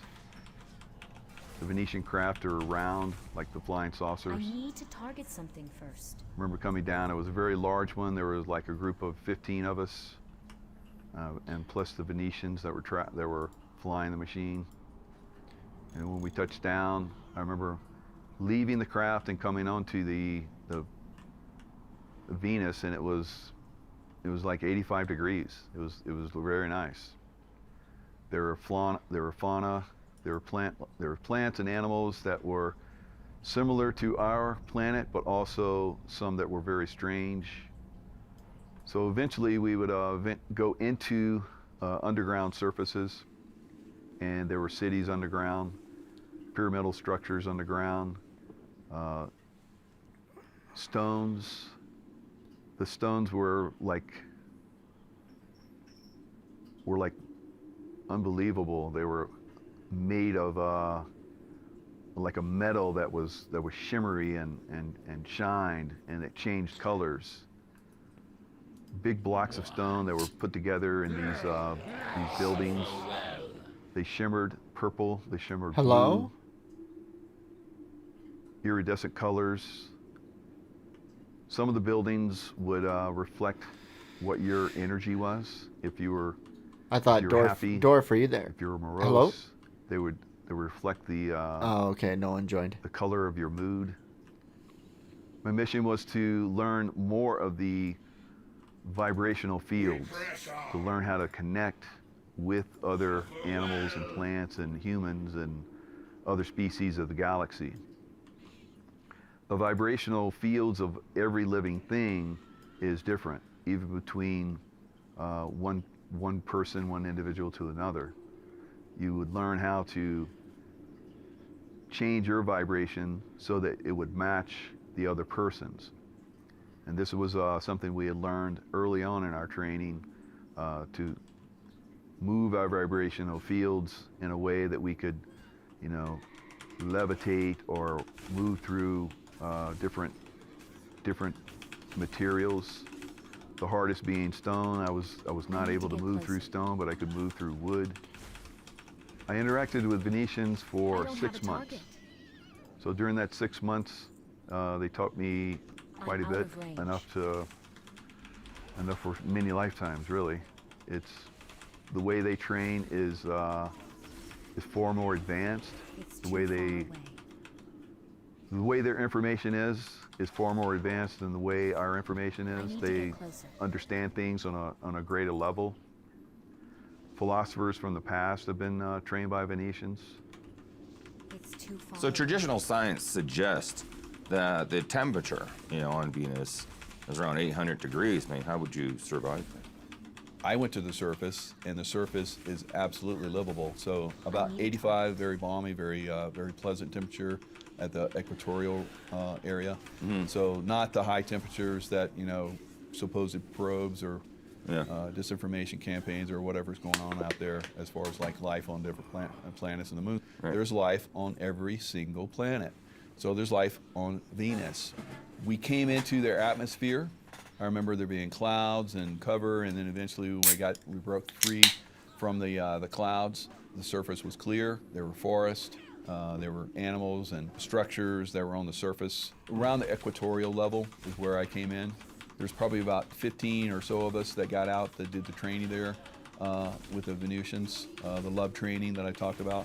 Right. That was quite an experience because we've heard that Venus was too hot to have life, and here we are landing on Venus, and there is life. So on the Venus surface, there's plant life that can live very comfortably in that 85 to 65 degree environment. So when the sun sets, it's still, you know, very nice and balmy, 65 degrees, 85 during the afternoon. So I have those memories, and when I started to work with the plants and stuff like that, the plants were alive. They could actually unroot themselves and move. So these old growth forests could actually get up and move around. You could communicate with them. Not like we're talking, but it was telepathic communication like I've learned. It was very valuable, not only the plant life, but also the animal life. I saw like a bear lion. So the lion was, you know, on all fours, but it had a bear head. So the body of a lion with a bear head. I don't know why that stands out to me, but I think it was like because one of those followed me around. I just remember it was like a little pet. The animals there are not a threat. So there's no threat from the animals, the wildlife, everything. Were there any lakes or streams or oceans? So I don't remember any lakes or streams. I just remember that little area that I came out on. I remember mountains. I remember snow on the mountain. So this hot temperature thing is like, you know, I don't know. So there was snow on the mountains, and where I was nice and balmy. So from there, I went underground. So the underground cities in Venus are unlike anywhere else in the cosmos that I've known. They're actually exquisite, and the people there are beautiful people. The way they have refined themselves through the love vibration translates into their physicality. So it's quite stunning. Oh shit! When you make eye contact with them, it's just like a love vibrational jump that you can't imagine. I was very primitive at the time, still a very hard, angry warrior. What time is it? But they were able to, you know, train that out of me, like we talked about earlier in other programs. How long were you there, Michael? 6 months. So during that 6-month time frame, it was enough for me to, you know, overcome my fears. I remember moving from one Venetian city to another. So they have many cities underground, and moving to different ones and learning different techniques for, you know, connecting with the love meditations underground. Now you talk about streams, beautiful rivers, unbelievable. It was almost that you could go into a waterfall and you could feel the love from the water. Everything was of a love vibration, plant life, you know, the foods we ate, everything was absolutely exquisite. Michael, tell me more about the beings there. What did they look like? What were they wearing? Venusians are actually taller than we are normally. A small Venusian would be 6 foot, and most of them are 8 to 9 feet, and some even taller. They're perfectly proportioned. The men are, you know, well defined, muscular. I remember they wear a lot of white, a lot of light blue. Oh shit! It matched a lot again. of their eyes. A lot of their eyes, a lot of them are blue-eyed, blonde hair, but that's not all. They have red-headed Venusians, a little dark complected. Mainly, they're very light-skinned, but I saw all the different hair colors and skin colors and so forth. Very stunning. So, of course, here on planet Earth, we have one of the most massive diversities of human beings on one small rock. Did you see any correlation on Venus? There's diversity there, but they're all Venusians. You know, Right. if you go to different star systems, they're usually that star system. You go to Pleiades, they're Pleiadian. Right. You go to Arcturus, they're Arcturian. Same thing with Andromeda, they're Andromedans. Only on Earth, really. Right. Very, very rare instance where we have many different beings that have come and settled here. How did I run down it's quite there? a smorgasbord. It's one of the few places in the galaxy where this has happened, where this diversity of different groups. That's one of the reasons why it's taken us so long, because sometimes we don't always understand, and I'll say just understand. Yeah. I won't say work well together, because we do actually, but we're trained not to. Right. There's a lot of negative influence for us not to. That's So right. with the Venusians, programming, absolutely. So the Venusians are all in sync. They all work well together. Yeah. That love vibration, yeah, I see that in a lot of people here on Earth. If you love yourself, if you're loving to other people, that really reflects. And if you're angry and you're egoic, that kind of reflects out too. So there on the Venusian environment, everything translates into beauty. Like I said, even the water has a exquisite vibration. While you're on Venus with the Venusians, did you experience anything negative from them? Never once. And that was part of what I learned from them. Just, observing them was a treat, always being positive. Right. It was very tough to leave there. I bet. Yeah. But even in the plants and animals, I had that loving vibrational experience with them. It was like, imagine the most ultimate pet and magnify that by 100, and that's the kind of connection that I would get with an animal or with a plant. I grow plants. I love to have, plants in my house. Have a connection with them. I talk with them, I send them love and so forth. With the Venusian, plant life, it's again on another level. It's almost like they communicate with you. You can feel their energy. You feel they actually vibrate to a level where it's like exquisite. And it's the same thing with the what the Venusians wear. You too So high to Venusians wear play jewelry, this game. Which, there's different crystals and stuff that I've seen.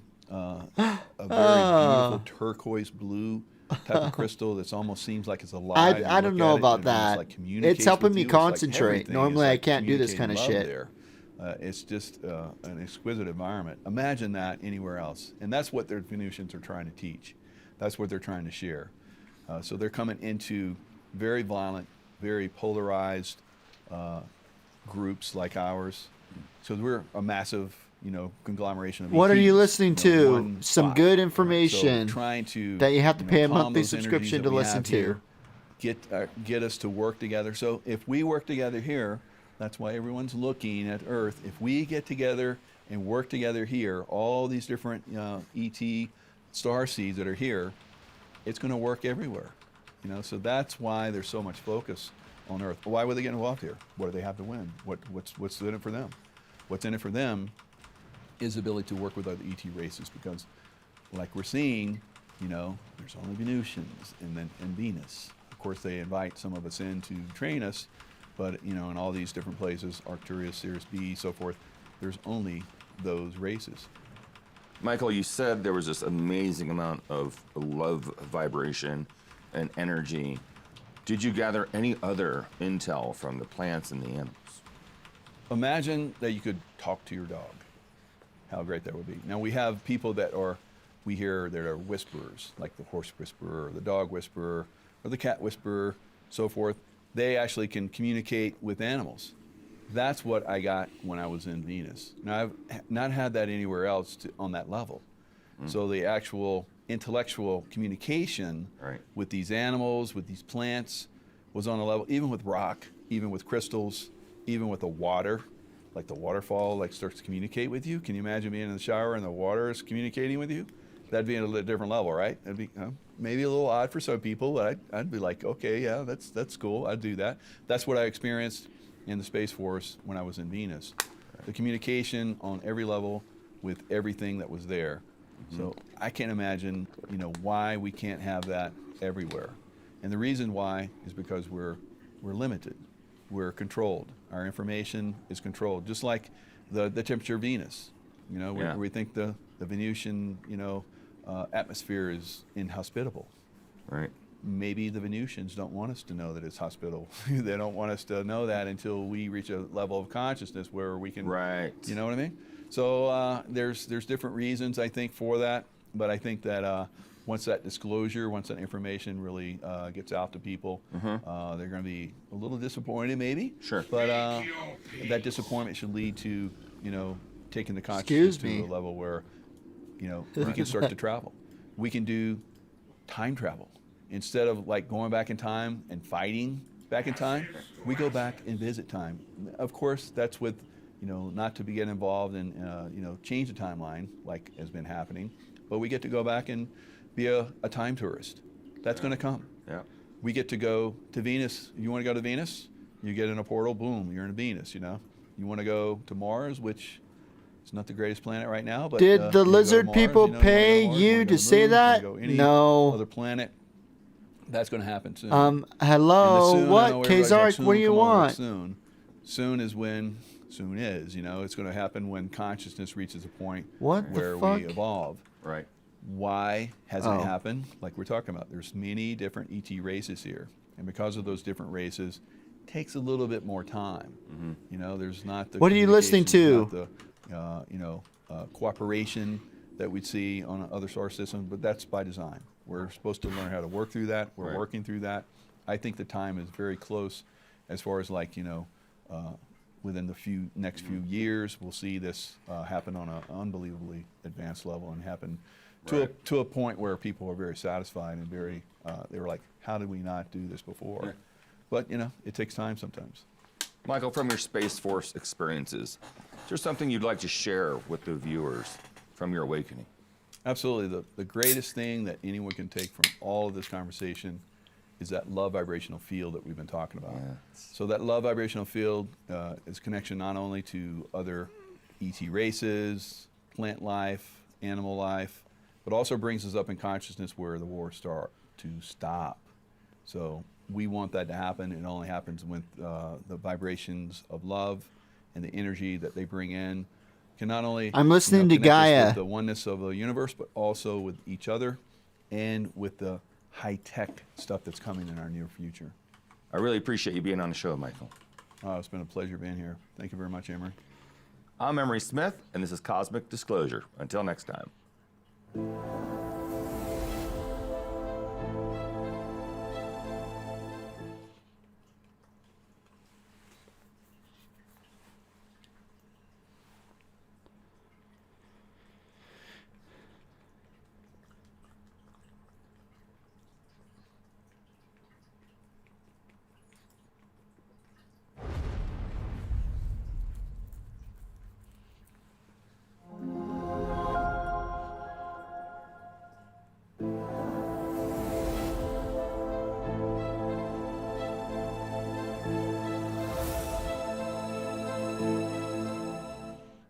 Today on Cosmic Disclosure, we are with Richard Doty, a retired special agent who served in the Air Force Office of Special Investigations. Richard was intimately involved with UFO ET-related intelligence. Today, we are going to discuss an extraterrestrial incident in the Soviet Union. Richard, welcome. Thank you, Emery. Good to be here. It's not often we learn about ET-related incidents from the former Soviet Union. What can you share with us from your investigations? In January 1985, there was an incident. You look occurred cute in today. the Thanks, Soviet Kazark. Union I near appreciate it, man. Soviet ICBM base, Intercontinental Ballistic Missile Base in southeastern Soviet Union. It's called Chermachova. A couple days earlier, the Soviet radar picked up something that was traveling from Siberia southwest. There were several objects actually were tracked by Soviet radar and also Soviet interceptors, but they were never able to actually get close enough to these two objects. Sometime later, on the 12th, an extraterrestrial craft Did you have a good day at work? Yeah, near it a was Soviet okay. ICBM base. And the U.S. intelligence service. What was for dinner? had I went a over to control agency Costco and bought a whole bunch contact. We call of. them I had a hot CACs, dog CAC, but and they I were bought a whole spies. bunch of. They were working for the United Um, States government. And that spy reported back to us this incident. That some occurred. cheese sticks from Cosco, and then I also got cheese balls I and don't some know soup. that the Soviets knew, or we figured out, or our spy. But there what's on for dinner? scene, It was the hot dog. Figured out why, and we learned more later. But at the time, it landed, and it was confronted by Soviet military and security personnel, and occupants got out of this craft, and the Soviet military personnel engaged them. One Soviet soldier fired an AK-47 and shot one of the ETs. The other three picked up their wounded comrade and took him back inside the craft. As the craft was taken off, Soviet military personnel fired at the craft, and the craft ended up crashing. But a beam of light came out of the craft and hit a Soviet Jeep, totally vaporizing the Jeep. There wasn't anything left of that Jeep, according to our source. So then the Soviet military personnel After the craft crashed, they were able to open up the hatch on the ET craft, the UFO, and capture the 4 entities or 4 ETs and take them into their custody. What did this craft look like, and what did the ETs look like? The craft was a circular shaft about 30 feet in diameter. It was described in meters, but equivalent of 30 feet in diameters. It had a hatch on the bottom, had oval shape on top, oval shape on top, bottom, typical UFO craft that people have seen. There was a hatch that opened with stairs coming out. It was a matted gray in color. The ETs were about 3 foot 5 inches tall. They had on a tight-fitting gray suit, similar, they referred to as a gray flight suit. They had longer arms, no thumbs. They had, and they each had helmets with a nozzle from the front to the back, and they had a small tank on the back, similar to something that they might be having to breathe. But they were taken into custody and were taken to another Soviet base some distance away. The Soviets spent a lot of time trying to Do you interrogate make your these lunch entities for work by or buy it? speaking Russian. I buy it. They used all sorts of languages, Russian, English, Spanish, Czech, and these entities wouldn't communicate or couldn't communicate. They tried everything. They sent some linguists in from Moscow that spoke other languages, but they couldn't communicate at all using any of the different various languages. I think there were 11 or 12 different languages they used. The Soviets didn't really know what to do with them. The one that they had shot was dead.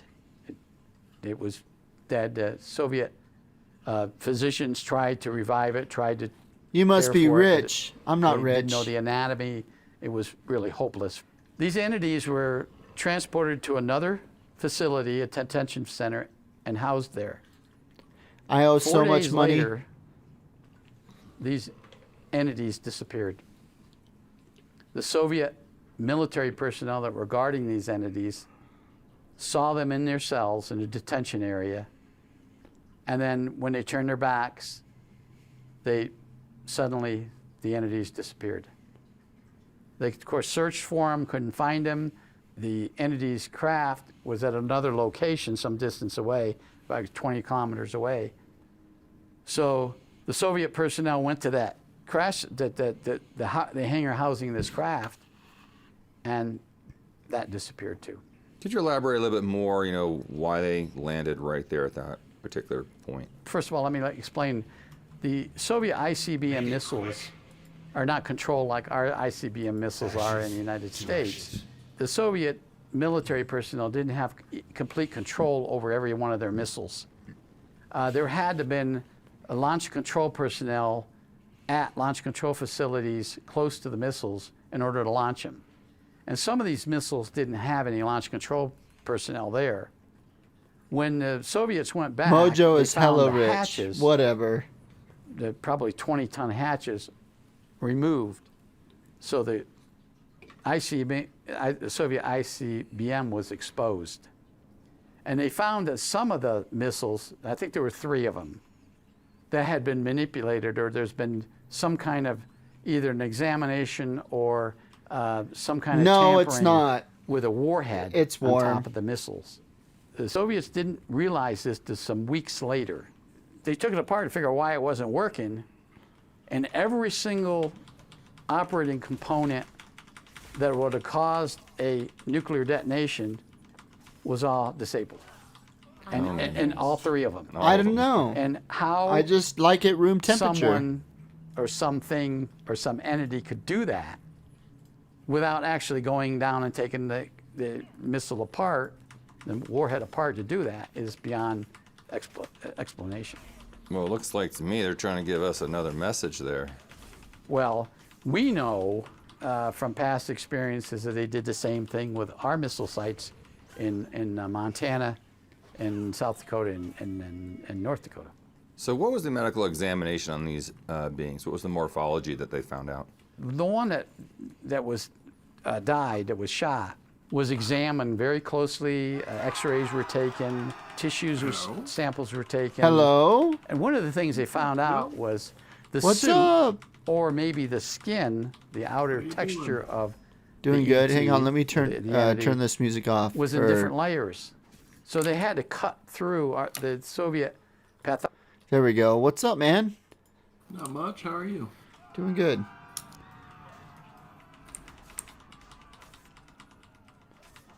How was work?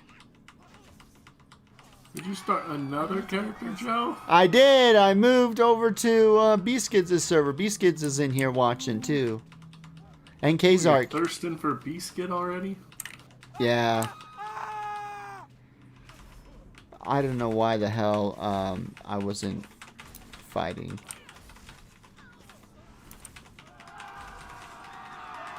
I'm out of range. Just pull up your stream. You don't have to if you don't want to, Dwarf. What? Pull up my stream.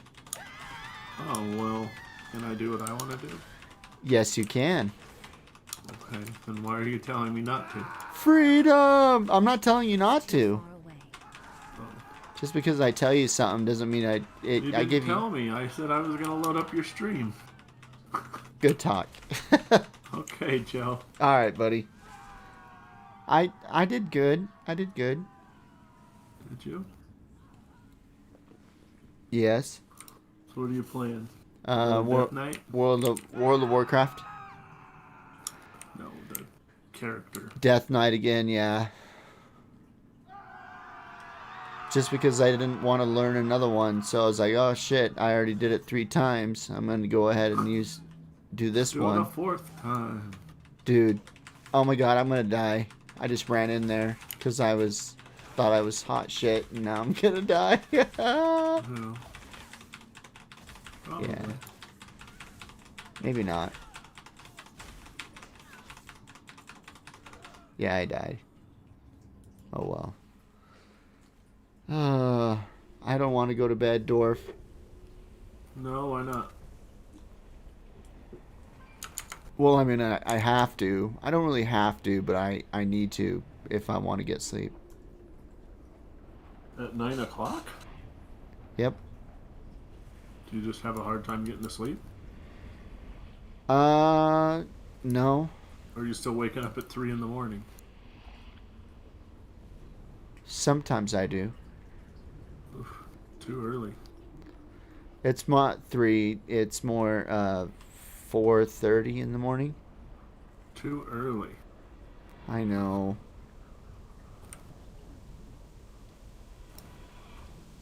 I just gotta do it. Yeah. You know? Gotta pay the bills. So, you gotta get up at 4 in the morning? Yeah. Well, I don't have a wife to, like, help me out and be like, hey, get out. Phone. I know, but You that's can not set a... an alarm. That's what I do. That's not a wife. No, fuck that. Well, I just set my alarm, Joe. I don't ask someone else to be my mother. Mother or not, regardless, she cares.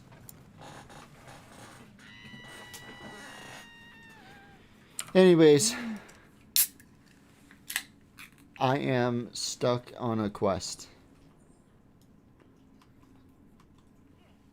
Maybe not. We'll see.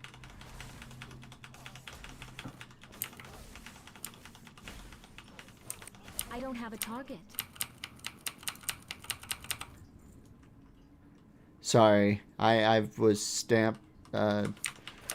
punched my buttons too loud. Oh, you're alright. I need to target something first. Oh yeah, Beastkid doesn't have a wife. He wakes himself up at the right time. I don't have a wife. He gets up just fine.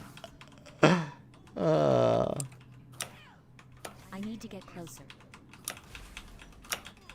Yeah, I know. It's rough.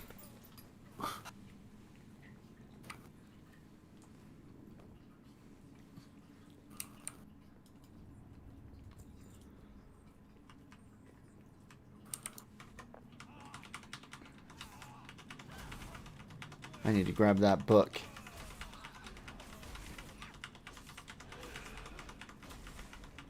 I need a target. Another 82 gold.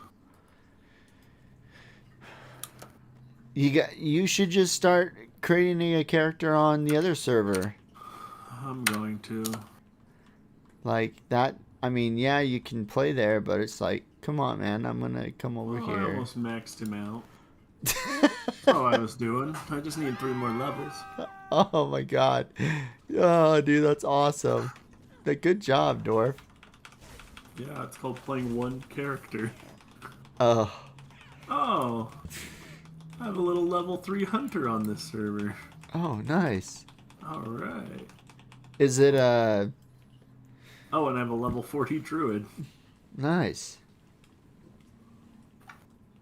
No, he's the wrong. I gotta delete him. Goodbye. Goodbye, artificial intelligence. Good luck next time. Ah! Why did you have to kill me, Dwarf? Why? Alright, let's see. He wasn't a goblin, he was a gnome. Oh. And Good talk. Blood elf, troll, horn. Alliance suck. Oh my god. That's what Beastkid said. Yeah, I saw. Yeah.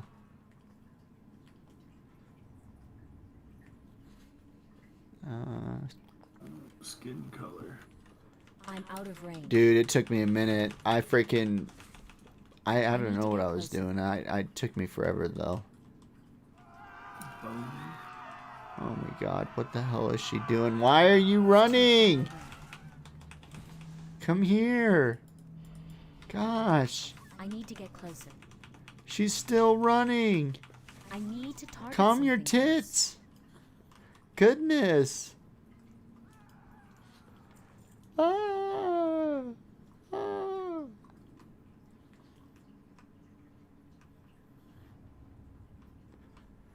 Bone chop. Oh man. Did we complete it? Alright, do I start? Death Knight. You're playing as a Death Knight? No. Oh. Oh. Starting in Death Knell, Joe. Oh, I'm sorry. I thought you said Death Knight. That was my bad. I was all excited. I was like, oh man, yeah, we got another Death Knight. I won't play a Death Knight. Oh. I'll start at level 1 until level 8.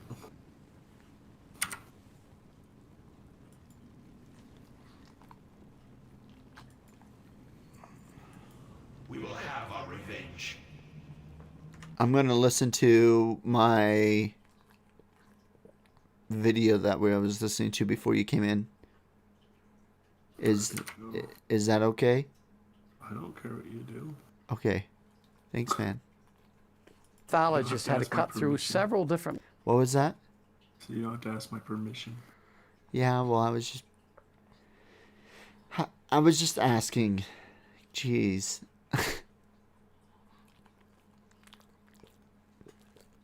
That was Marty. Marty. Oh. You little shit. Yeah, you are. Yes, you are. Yes, you are. Okay, good talk. Layers, and as according to our source, they weren't sure if they said were good cutting talk. through skin Okay, or we're gonna whether wa- it was we're gonna texture play. of some kind of a We're gonna play. material. They didn't know, but they took samples of everything down to the actual organs, and the organs was one big organ, similar to what we knew about the Ebens, which was one organ, a heart, lung complex, something that resembled maybe a stomach or intestines. And they had white fluid in their system rather than our red, or we've seen entities with green fluid, but it had white fluid. The Soviet scientists or medical personnel, pathologists, it was unknown to them. One of the main things the Soviet scientists wanted to know was, were these things created, or were they were born like what our humans would be? Now, were And they I don't grown know. like clones or programmed life forms? Are they, half machine, half organic? The fact that you mentioned all these layers, before you get to the organs, is very interesting. We've seen this in the projects a lot. Yes, and I've seen it in when I worked for Association DARPA, that they had layers, and most of those with layers were the part humanoid and part robot, and they weren't the actual entities that were that had flesh and blood like we would consider a human. Absolutely, I agree. So were they able to communicate ever with these extraterrestrials, or it's just they were unsuccessful with that? They never were able to communicate. They tried everything. They even tried telepathy. They had some psychic or person come in from a local institute or something, and they weren't able to. These entities would just stand or sit and would be non-compliant. The Soviet personnel would give them instructions, sit down, or they were given food, they were given water, but the entities wouldn't touch the food or the water. And were they okay with this atmosphere? Did they take the helmets off, leave them on? No, one of the things that they didn't do, the Soviets didn't take the entities' helmets off because they figured if they did, it probably would kill them because they would have to breathe. But one of the things they couldn't understand was the little tank in the back was very, very small. It wasn't a large tank, it was a very small tank. And they survived several days just on that small tank. And they couldn't figure out what that was, or if it was regenerating itself inside the tank, like I talked about before, What? where these certain entities Wait, what? feed themselves, and so they weren't sure if hang on. that was something I can't biological, hear you. Please hang on. or it was mechanical. But we never learned that. All right, what'd you say? Me and you are going to compete and see who can get to 50 first. Okay. You're going to get to 50 first. I'm just laying it out on the table. I love ya. You're going to play like 5 different characters? Oh, we'll see. Hopefully not. But I do have a tendency to do that. And Unnoticed. Oh, ding. Yeah, I'm sorry. I'm going to play this video, We and I'm learned going our source to turn it down was so I able to can give hear us you. photographs of the There we go. entities and That was my bad. photographs of the craft. Do you have any videos or seen videos? All right, I can hear you now. Or of the craft? I don't have a target. I need to target something first. I don't have a target. I need to target something. I lied. I couldn't hear you, so I'm going to change it right now so I can hear The you. video was of interrogation of the Oh, you're entities. dying, Joe. I don't care. It's just a fucking game. Yeah.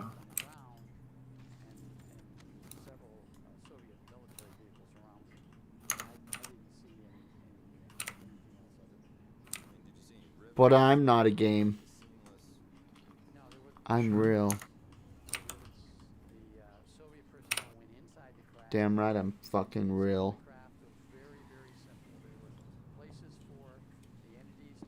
Dorf is real too, right, Dorf? Sure. Fuck yeah.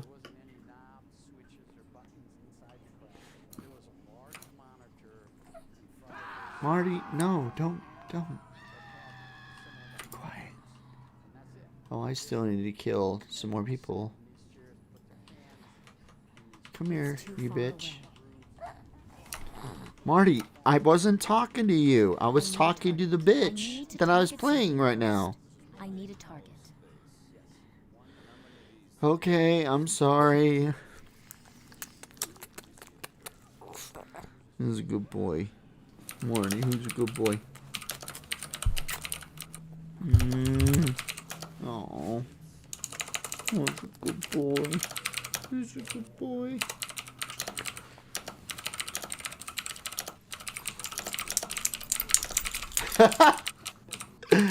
Dorf. What? You're just like clicking really fast, dude. It was nuts. Oh, I was typing. Oh, I thought it. I thought it was you clicking your mouse. So I was like, holy shit. No, I'm just typing. Joe. Oh, good talk, man. Fuck. Oh, Yeah. freaking love you, buddy. No homo. None at all. What am I doing? Oh, I need to kill these guys. I need to get closer. Come on. I'm not typing, I'm killing those.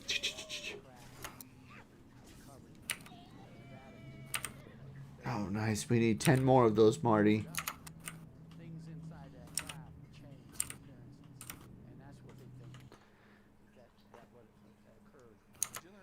The propulsion system on this craft. Yes, we did. The Soviets had. Kazark, you still there, buddy? Of the craft, artist conception. I think he of the left. craft. You little shit And what they shithole. found under the craft was these 3 round containers, ball containers. And according to the Soviet scientists and later on the analysis done by our scientists, there were positive ion and negative ion pods with a third container that probably, and this is probably theorizing, where both positive and negative ions would be placed in there, which would cause the propulsion system. So they figured it was some type of ion propulsion I'm out of system range. with positive and negative. And that's all I don't was have a ever, target. Briefed on. Did they ever say anything about the craft making any noise or the beings? What am I doing? I gotta get all my heirlooms out. As I said earlier, Damn, there was dude, some I did the additional same information thing. that was obtained later.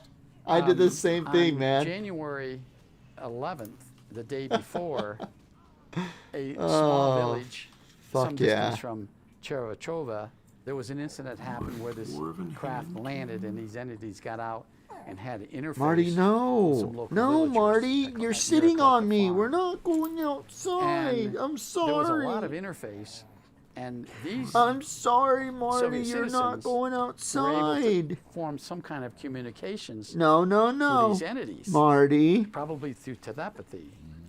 When after this. All right, me and Marty craft need to went have out a and little disappeared, conversation going, so I need to pause my thing. Marty. Marty. We're okay. And we're not going outside. No.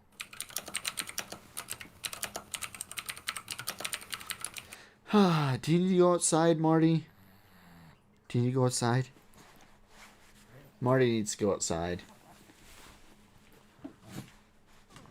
God damn it. Alright, let's go. I'll be back.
Alright, I'm back.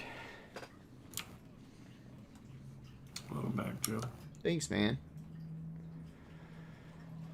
I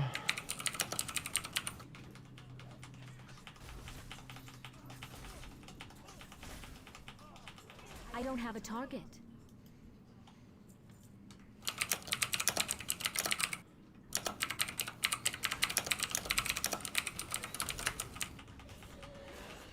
I need a target.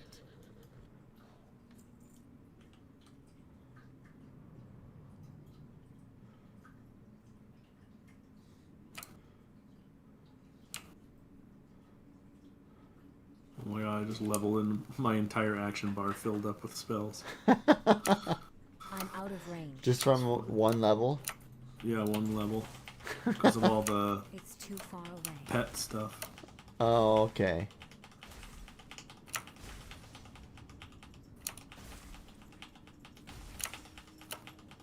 I don't have a target. Biscuits, biscuits, biscuits. Hello. That's all I wanted to say was hello. What up, biscuits?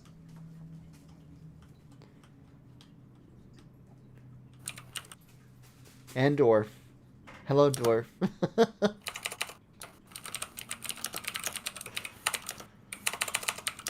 Oh. Oh. Damn it, where the hell are these freaking things I need to freaking kill? I need to get closer. Good God.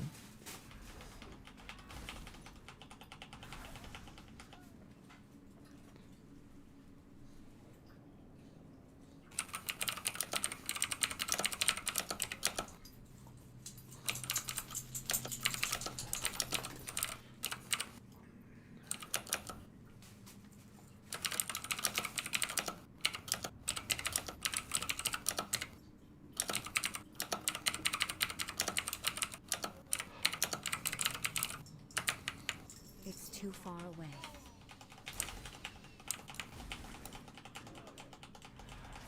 I need to target something first.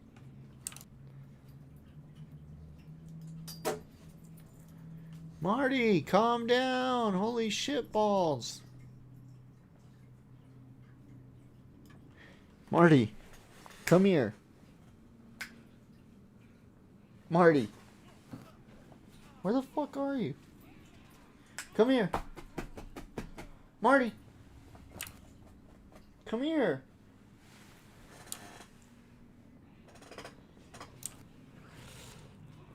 Where the fuck is my dog?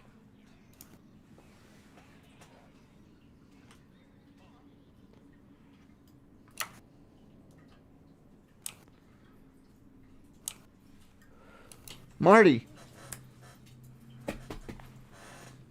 Come here. Marty. Come here. Here you are. Okay, you're coming up here.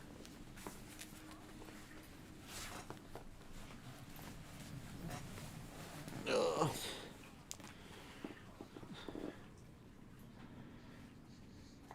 Lay down.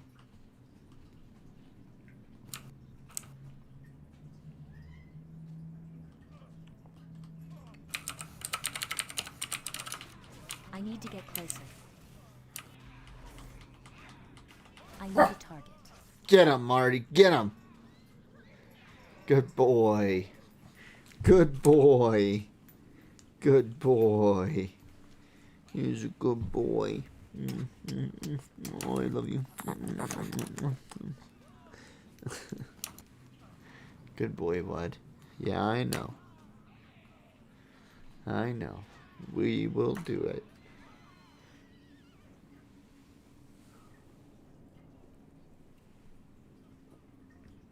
Good boy. Whoa, what the fuck? I'm sorry. Marty. Get him. Get him, Marty. Get him, get him.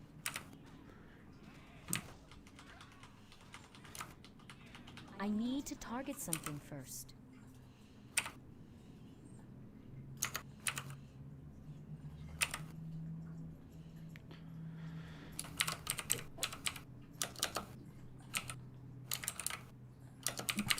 Is Marty my wife? Marty is my dog. You want to see him? Yeah, we are in Discord. So, this is Marty. Who's a good boy, Marty? He's got a Discord channel. He I might got- share it with you if he pays attention. Yeah, it's right there. I just shared it with you. It's that one. Click the link.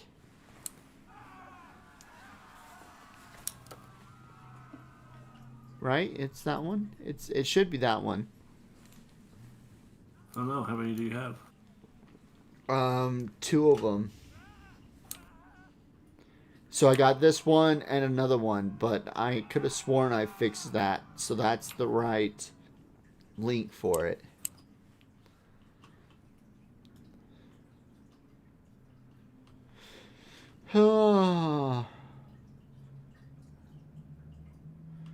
Let's go get these bitches. Ah, I'm your worst fucking nightmare.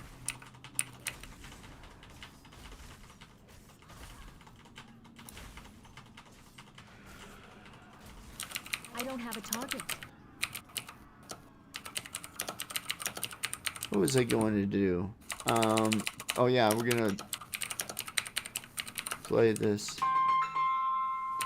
Oh shit. Hello? Hey Joe, how's it going? Doing good. What's up? I just wanted to see if you want to come and get me tomorrow, and then I can leave on Saturday. You want me to come get you? Huh? What'd you say? You want me to come get you? Well, I'm done after 4:20. Anytime after that, then you can come and get me. I got my therapist coming over tomorrow. So you want me to come so you want me to come over there after work to come pick you up tomorrow? Pick me up tomorrow Okay. after you get off work. Sweet. I'm excited. I love you. Yeah, me too. I love you too.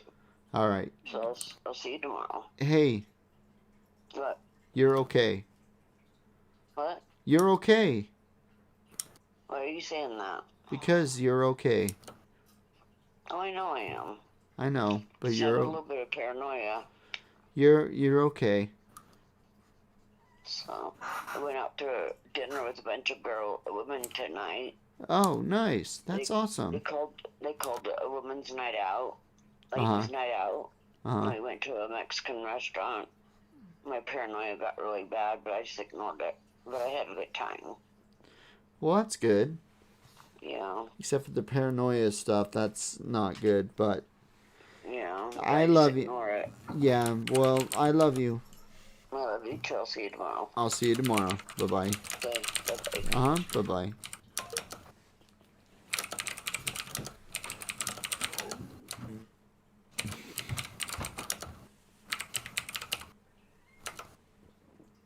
Huh. That was an interesting call. Yeah. Yeah. You know your sister's keeper? I try. She keeps me sane. I'll keep her sane. Ah. Yeah. Codependent. Yeah. She's awesome. She's been through a lot more than what I have been through. And she's been there and gone back some. So yeah. She's Wendy. Yeah. But I'm Joseph. I'm Marty.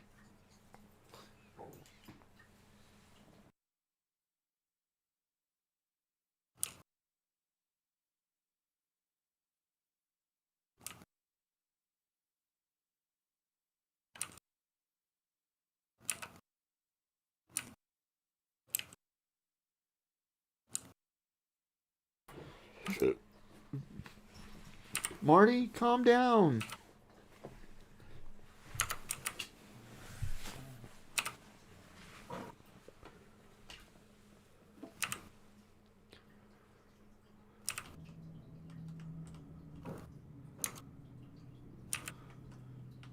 out of range.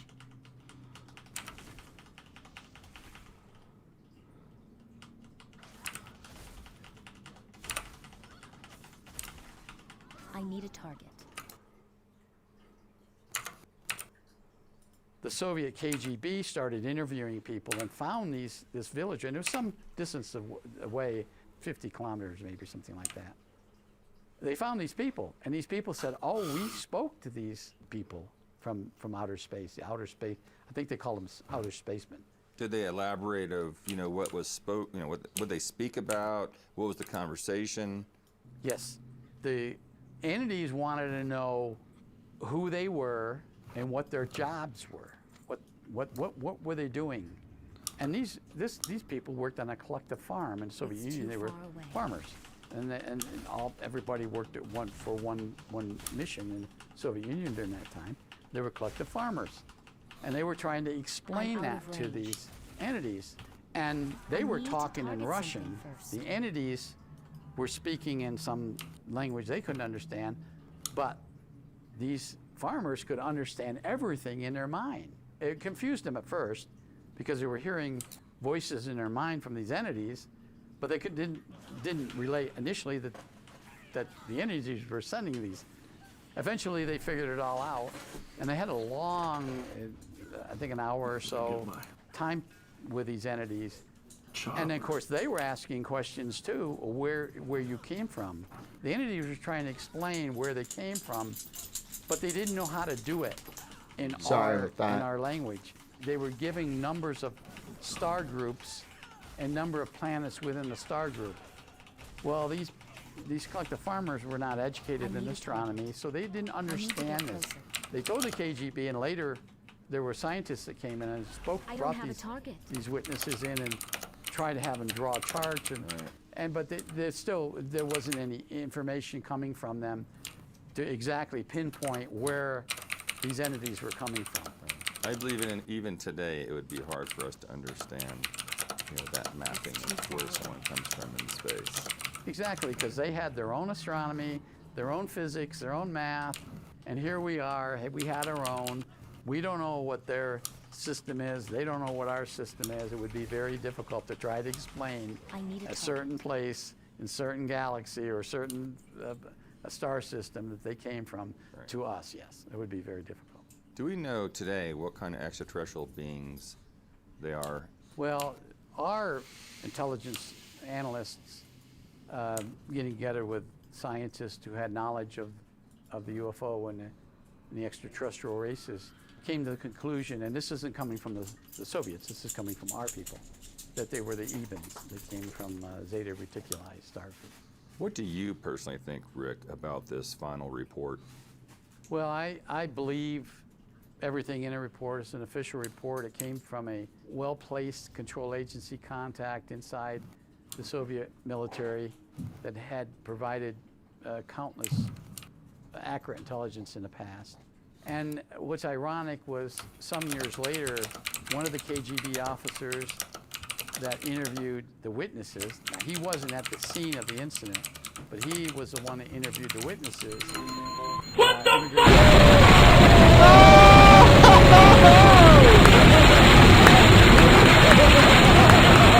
is coming from the These kids just subscribed. So the actual chain of events yes. is a lot different from his point of view than from the intelligence report that I read, an intelligence report that is online. It's a different viewpoint, but it all says basically the same thing. I heard something from one of my people, and maybe you can verify. I won't let you down. When the craft landed in this village, it left markings in the foliage or the ground or something. And I'm out of range. See if you could talk about that. And was there anything exchanged between the villagers and the ETs? Well, the landing did. When the craft landed, there was now you can get 40 cents to buy you a beer. Left, it was, the villagers felt these entities were friendly. They were friends. Just doubled your subs. I mean, they didn't. They tried. Yeah, dude. The villagers tried to exchange bread and salt, which is a custom of the Soviet Union, a friendship exchanging. Thank bread you, and salt. Beast Kids. Thank you. they took the entities took the bread. They didn't take the salt. Funny, they maybe didn't know. Cheers! What it was. Here's the beer. They had high blood pressure. Maybe they had high blood pressure. But I don't get any money from entity them. Did give maybe a little bit, like $1, villagers like these two yeah, long, like 40 cents. almost looking like cigars, but they're metal shaped, similar to looking like a cigar, but they were metal. And they gave 2 of them, one to each. The 2 main villagers that he spoke with, they gave them. Now, when the craft left, there was a light that came out that left the design in the ground. You're right, in the ground area, similar to a crop circle. Right. And I heard there's people and scientists still to this day going over there, and there's not much growth in that area, and they've taken lots of samples, and people pick the flowers there and keep them, and they have some sort of connection with this area. When the KGB went there to interview these people, they saw this design on the ground and asked the villagers, "Who made this?" Well, our space friends. Of course, they did not a lot of analysis of the ground. They took pictures. Actually, I think we went up in the air with a helicopter and took a picture of it, of the design, and tried to figure out what it meant. And the Soviet personnel, Soviet scientists figured it was their You're galaxy, just smashing that keyboard. solar system You're or something. destroying Like a it. map or something. Yeah, some sort of a map. And for years, and that was on the internet for a long time, that design. But I don't know if anybody ever figured it out. Pretty much. And those Yeah, objects, you're that- not which right. the KGB took them. Oh, that's a. And I don't know, he didn't know whatever happened to him. He didn't know what they were, but some of the American scientists analyzing it figured it was some sort of a translator. Oh, you know what? This might Many help people so you don't hear believe my all these small keyboard. craft that do What? come to the planet I'll move my are mic actually closer to me. pods from Okay. larger craft. Forgot You're- that it was off to the side. What's your take? You're fine. You're Yeah, I fine, believe dude. I believe Like that that's the fact. yeah, you're okay, And I've dude. No had worries access to about the information keyboard that- smashing. Says I that got a buddy that's gonna these buy me a nice interplanetary- directional these microphone crafts for are- Christmas. So Are you it'll be serious? better. Earth's atmosphere and landing and Who? exploring Earth's atmosphere is his coming name's from a Evan. larger or a mothership, because it's so Fuck. small. It's He's one of very my league difficult buddies. for us to Oh, conceive. Of course, man. we're thinking of our science. Yeah. That this craft could leave our There's an atmosphere, audio file. Traverse the whole. He just spent $1,200 on a pair of earphones. Oh And my there's And god. he had to go to the pictures, doctor to get his like a mold of his taken ear. by NASA. Oh my god. Crazy. There's 2 What of the them fuck? that used to be on the He's internet. got money. Of these huge No objects kids, you sitting know. out there and Yeah. Just spends it on himself and his cats. And that were probably the motherships. Is it possible, Rick, in your opinion, that maybe the ETs Crazy, did man. You're fucking. dematerialize That's into crazy. their craft and took off, but maybe the mothership dematerialized the beings and the craft and took them? That's very possible. That was not. I'm something smashing and I don't heard or read care. about, but that's very possible. Somehow, these entities dematerialized. I don't know if it's like the Starship Enterprise that beat me Right. up, Scotty. But somehow, and I'm sure if there's 50,000 years ahead of us in technology, they might have the science to do that, to dematerialize and rematerialize inside their ship. But something that later on I learned working with the Institute for Advanced Studies is the theory about these ships and about the material that the ship's made of and how they can form and reform shapes. And there's some pictures. There was a classic video taken some years ago by a aircraft, a fighter jet, a bomb site a video of a craft that it was chasing. And it was a saucer-shaped craft, but as it got, and this was over the Netherlands, as it got close to this craft, it changed into a box and spun, totally confusing the pilot and making him bank away, thinking, scaring him almost, like, what is that? What that just happened? But there's theories made, theoretical physicists created theories about how metal can change, how objects can change, and that we even have the technology now of doing some of that. Where do you think these motherships may be parked in orbit or beyond, Earth's orbit? Well, I know I've seen photographs from the National Reconnaissance Office, NRO, and some of them were on the internet some years ago, and a man gave a presentation at a UFO convention showing these photographs, that they're parked outside the Earth's atmosphere. They're just hanging out there, so to speak, and they're huge crafts. I mean, they're thousands of feet long and height, and they are just sitting out there, and they're just hovering out there. And so it wouldn't take much to have a craft visiting Earth, one of these smaller craft, to have enough propulsion and technology to get to the mothership, which would take them in, and then the mothership would be the one that would fly to the planet. And there's also rumors that they could be on a base on Moon or on Mars. There have been remote viewers that can remote view objects that were real close to the moon of Mars, that this object is just parked out there. What is it? Well, it's probably the mothership. Would you characterize this as a voluntary event or exchange? I would. They initially made friends with villagers. Right. They landed and made a friend with the Good villagers. question. They obviously had a mission to disable 3 Soviet ICBMs for a particular reason. I think that's a no. So, I used to do leveling add-ons, but I forgot the name of it, and so I haven't downloaded it again. But what I'm using right now is just the default one that comes with World of Warcraft.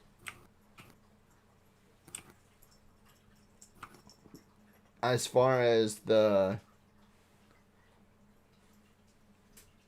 you know what I'm talking about, like what Joe Biden would talk about. Like he just doesn't know. What? But he knows. I think you're losing him, Joe. You just ask why you don't use a leveling add-on. Because I don't know of one. Good question, Dorf. Good question.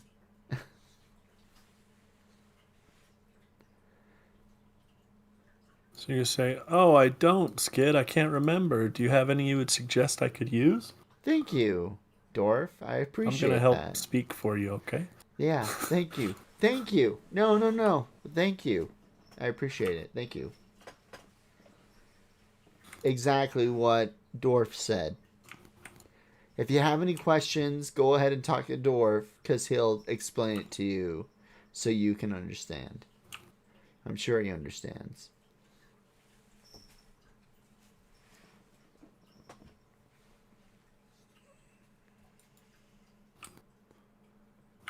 Of course, we can't get in the head of these entities to figure out why, but probably common sense would tell me that they wanted to leave a message. Listen, Earthlings, we don't like I'm out of range. These ICBMs, just the chance of destroying the atmosphere and even maybe the solar system, harming the universe in some way. And so we want to leave a message to you that we're capable of disabling these things if we really want to. And we are capable of stopping any wars before it started. And that's my personal opinion. And I'm not the only one. I mean, there's a lot of people within the government and even within the intelligence community that think the same way. Absolutely, I agree. Well, great intel on the Soviet Union, Rick. I really appreciate you being on the show. Thanks, Emery. It's good to be on the show. I'm Emery Smith, and this is Cosmic Disclosure. Until next time.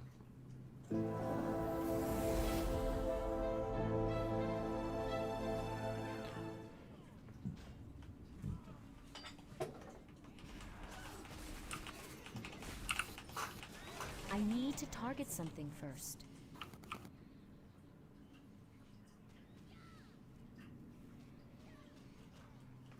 I'm out of range.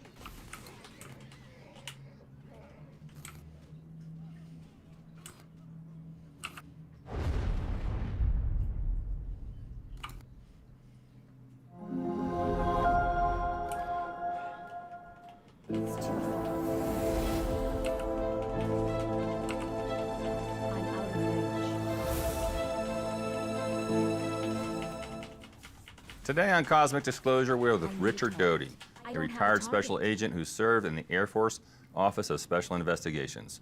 Richard was intimately involved with UFO ET-related intelligence.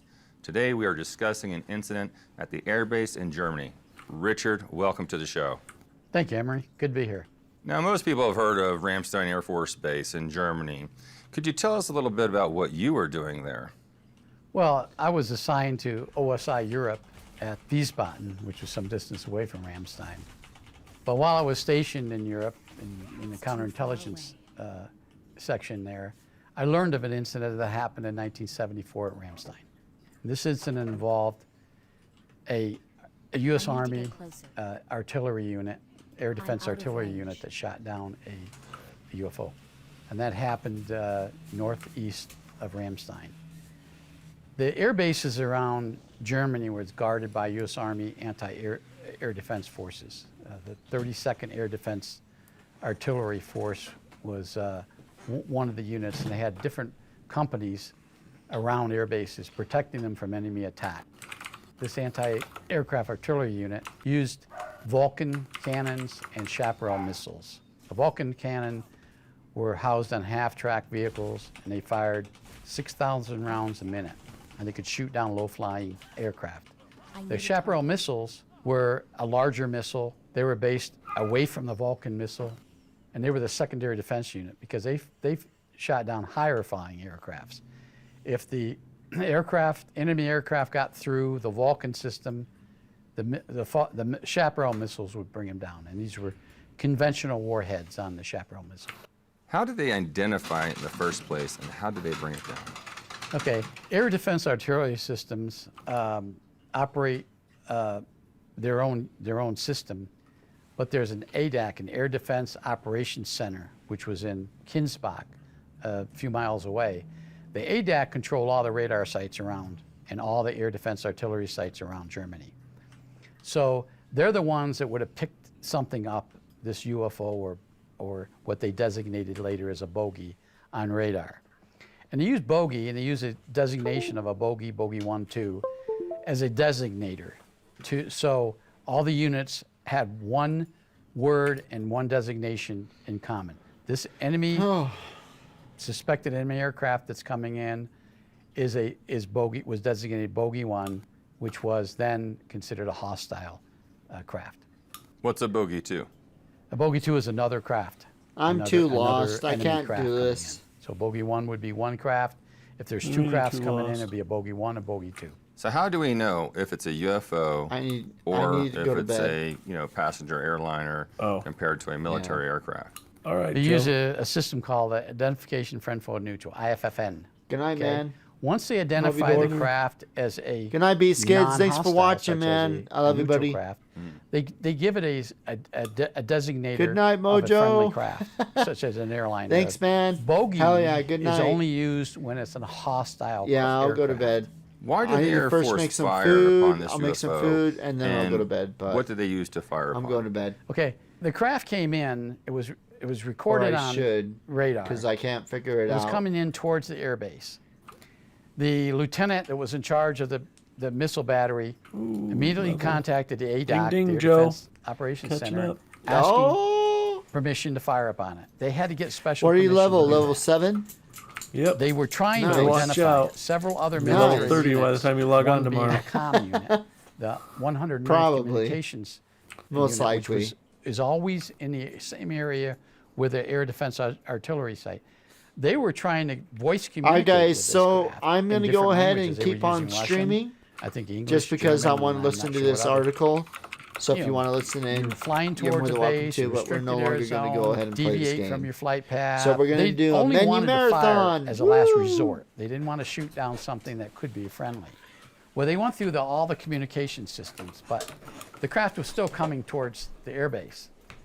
And when ADAC eventually, and they had to get the commander of the U.S. Air Force or U.S. Army in Europe permission to fire upon it, they got it.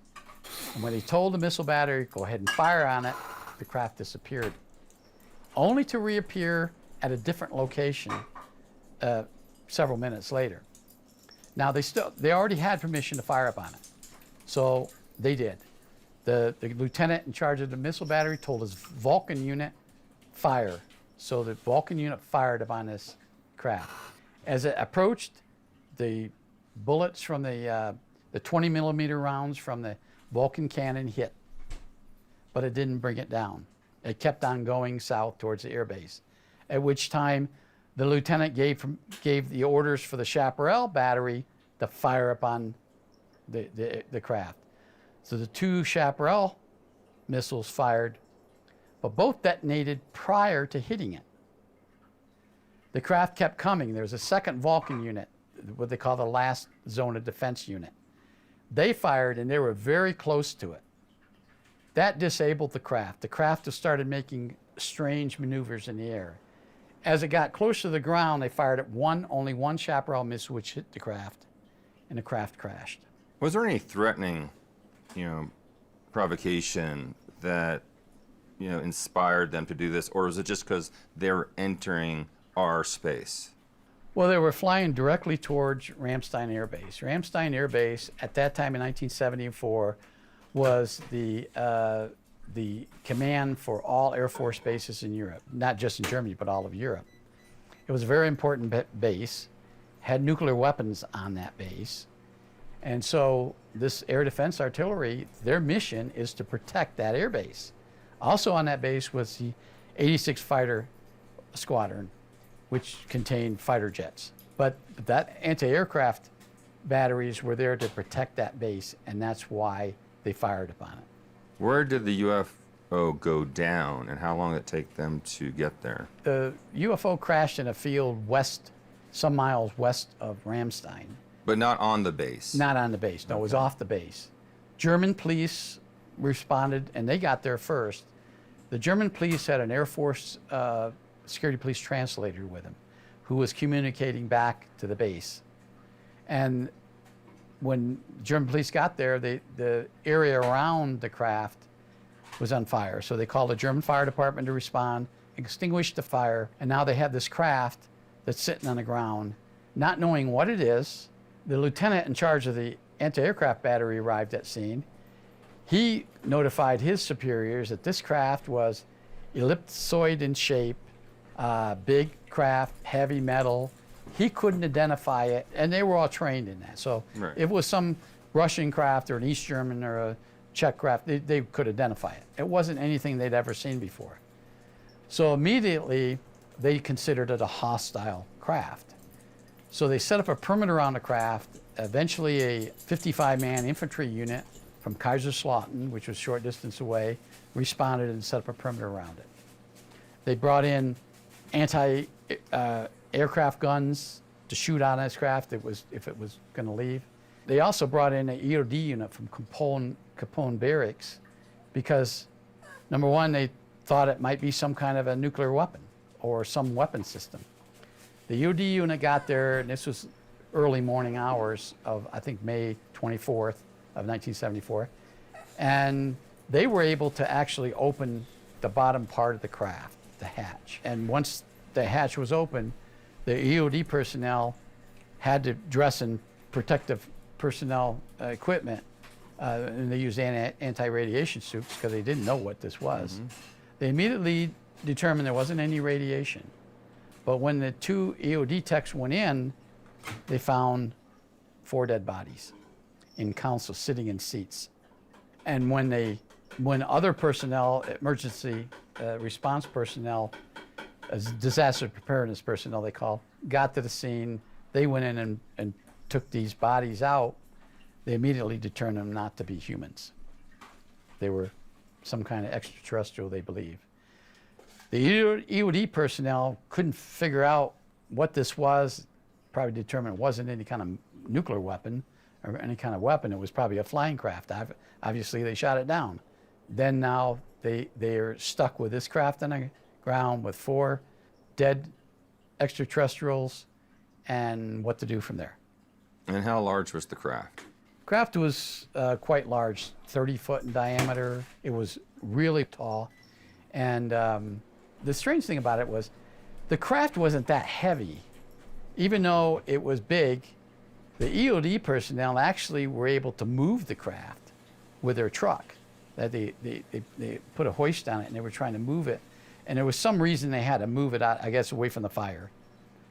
And they were able to do it. They were able to remove the craft, which was very odd if it was made of some kind of a metal that could endure flight like that. How could it be lightweight enough to move? But they were able to move it. And where did they take it? Well, they just moved it away from the fire, okay. but eventually the Air Force came in and transported the craft to Ramstein Air Base. It transported the bodies of the entities.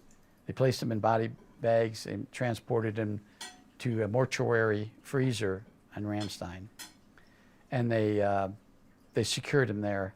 And eventually, several days later, a C-5A Galaxy, a big craft, a cargo plane, one of our biggest cargo planes in the Air Force inventory, was able to take the UFO on board. And I believe they also took the bodies and flew them to Nellis Air Force Base, and eventually to Area 51. What did those bodies look like? Did you get to see any pictures, videos besides the briefing? Yes, I did. The bodies were about 3 foot, maybe. They weren't very big. They were probably 3 foot, and I don't think they were any more than 3 foot. They had helmets. The pictures that I saw had helmets. They had smaller arms than I'd seen on extraterrestrials. Normally the arms are longer. These weren't that long, but they were lying down. The picture that I saw, they were lying down in a coffin. They had very distorted looking fingers, 4 of them, but they had what appears to be some kind of protrusions on each finger. Like bulbulus or something coming out of Maybe them? bulbulus or suction devices or something. Okay. And of course, I'm looking at the picture and I can't really tell from that picture what they actually, but there was some kind of object, some kind of growths, or maybe some kind of a gland, maybe, or something like that. I couldn't see the face. It had a helmet on. And what did the helmets look like? The helmet was a clear, it looked like a fully cleared, heavy helmet. It had a visor, but I couldn't see into the visor based on the angle of the camera, whoever took the picture of it. And it had wide appendages on the side, like maybe earphones or something. And it had a wire, some kind of wire that came down from the bottom of the helmet. Now, and that might have been attached to a tube before or something, but that's all I could see it. Were they wearing any uniform? You know, what was the color of the bodies? They had some sort of, I think, flight suit on. It was tight fitting. I couldn't really distinguish. It appeared to be a uniform and not their skin, but in the picture you can't tell everything, and it appeared to be some sort of a grayish uniform. And they also had boots on. They had very, very heavy looking, thick, I would call them boots. They might have been some kind of anti-gravity or something. As I was told later, they were, I think, anti-gravity or some kind of boots. But they were thick and they were larger, more distorted than their leg would be. So they were very, very large. Some kind of boots on there. Interesting. And what about the craft? What did the craft look like inside? The craft had seats, 4 seats. The seats were metal seats, and they had an instrument panel, and they had indentations. Rather than buttons and knobs and switches, they had small indentations all over this instrument panel, as if the part of the skin or whatever it is on the edge of the fingers would fit into those indentations to either operate the craft or operate the equipment around the craft. The craft also had small portals on the top of the dome. Portals? Portals, small round portals, as if you could look in and out of the craft. Had some kind of a device or some kind of a metal thing that came out from the ceiling, almost like a lighting system. But it came out and had arms on it with these bulbs around the arms, on each one of the arms, on the inside of the arms, as if maybe a lighting system or some other. I was told later that was they think it was some sort of a navigation tool used. Interesting. And the propulsion system wasn't found out or determined until I got to Area 51, and I never learned about the propulsion system. So were you able to learn anything after that when it got to Nellis? You know, did they keep it there, do some testing, then send it to Area 51, or was that just a drop spot and then refuel and go? No, I think they just flew into Nellis, refueled, because it probably flew nonstop from Ramstein to Nellis, and then they flew to Area 51, and that was the final destination for the I'm sure the entities and the dead entities and the craft. And what they did there as far as reverse engineering, I wasn't privy to. Do you have any ideas where they possibly would have come from? The people that examined the craft at Ramstein found some of these thin, they call them almost carbon paper, but they were very sturdy. And they found these thin carbon documents, they determined to be maps later, in one of the containers inside the craft. They brought them out, they opened them up, and it was a form of a star chart. And there were many of them. There were probably 50 of them. And they weren't sure exactly how they worked, but if you opened them up, they fit perfectly on the monitor. So if they placed those star charts, I'm calling them star charts, on this monitor, there was pinpoints along on this map or star map, which would probably indicate either a navigational chart they used to navigate our solar system, but on one of the charts, they determined it to be our solar system. The planets, I mean, they weren't named or anything, but they could distinguish there were 9 planets and then our sun. So they knew that they had a chart of all this information got to Area 51. Who knows? Maybe the experts were there, or one of our guest ETs were there that could translate it and figure out where it came from. So we don't know what happened to the beings, correct? After that, they just were taken. They were taken to Area 51, and I'm sure they were all top secret. I never learned. I tried. I'm sure there's information out there somewhere, but I never learned. In these containers, were there any other things besides these carbon star charts you speak of? Did they find any tools or weapons or supplies or food pellets? They found a lot of components. They call them components, objects, devices, which no one knew what they were for. I mean, some of them were in bins, some of them were in the open, some of them were around the display panel by their seats.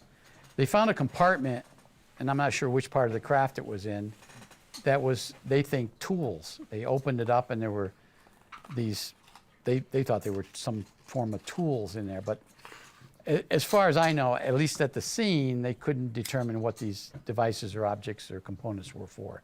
I'm sure they did at Area 51 eventually sometime. Right, they probably went through a whole list of things to test them and probably try to reverse engineer them. I'm sure by now that we have. Right. So what is your take on it? I mean, what's your personal take on the crash, the involvement? You know, what's your opinion of why they would come there? How we handled the situation as humans?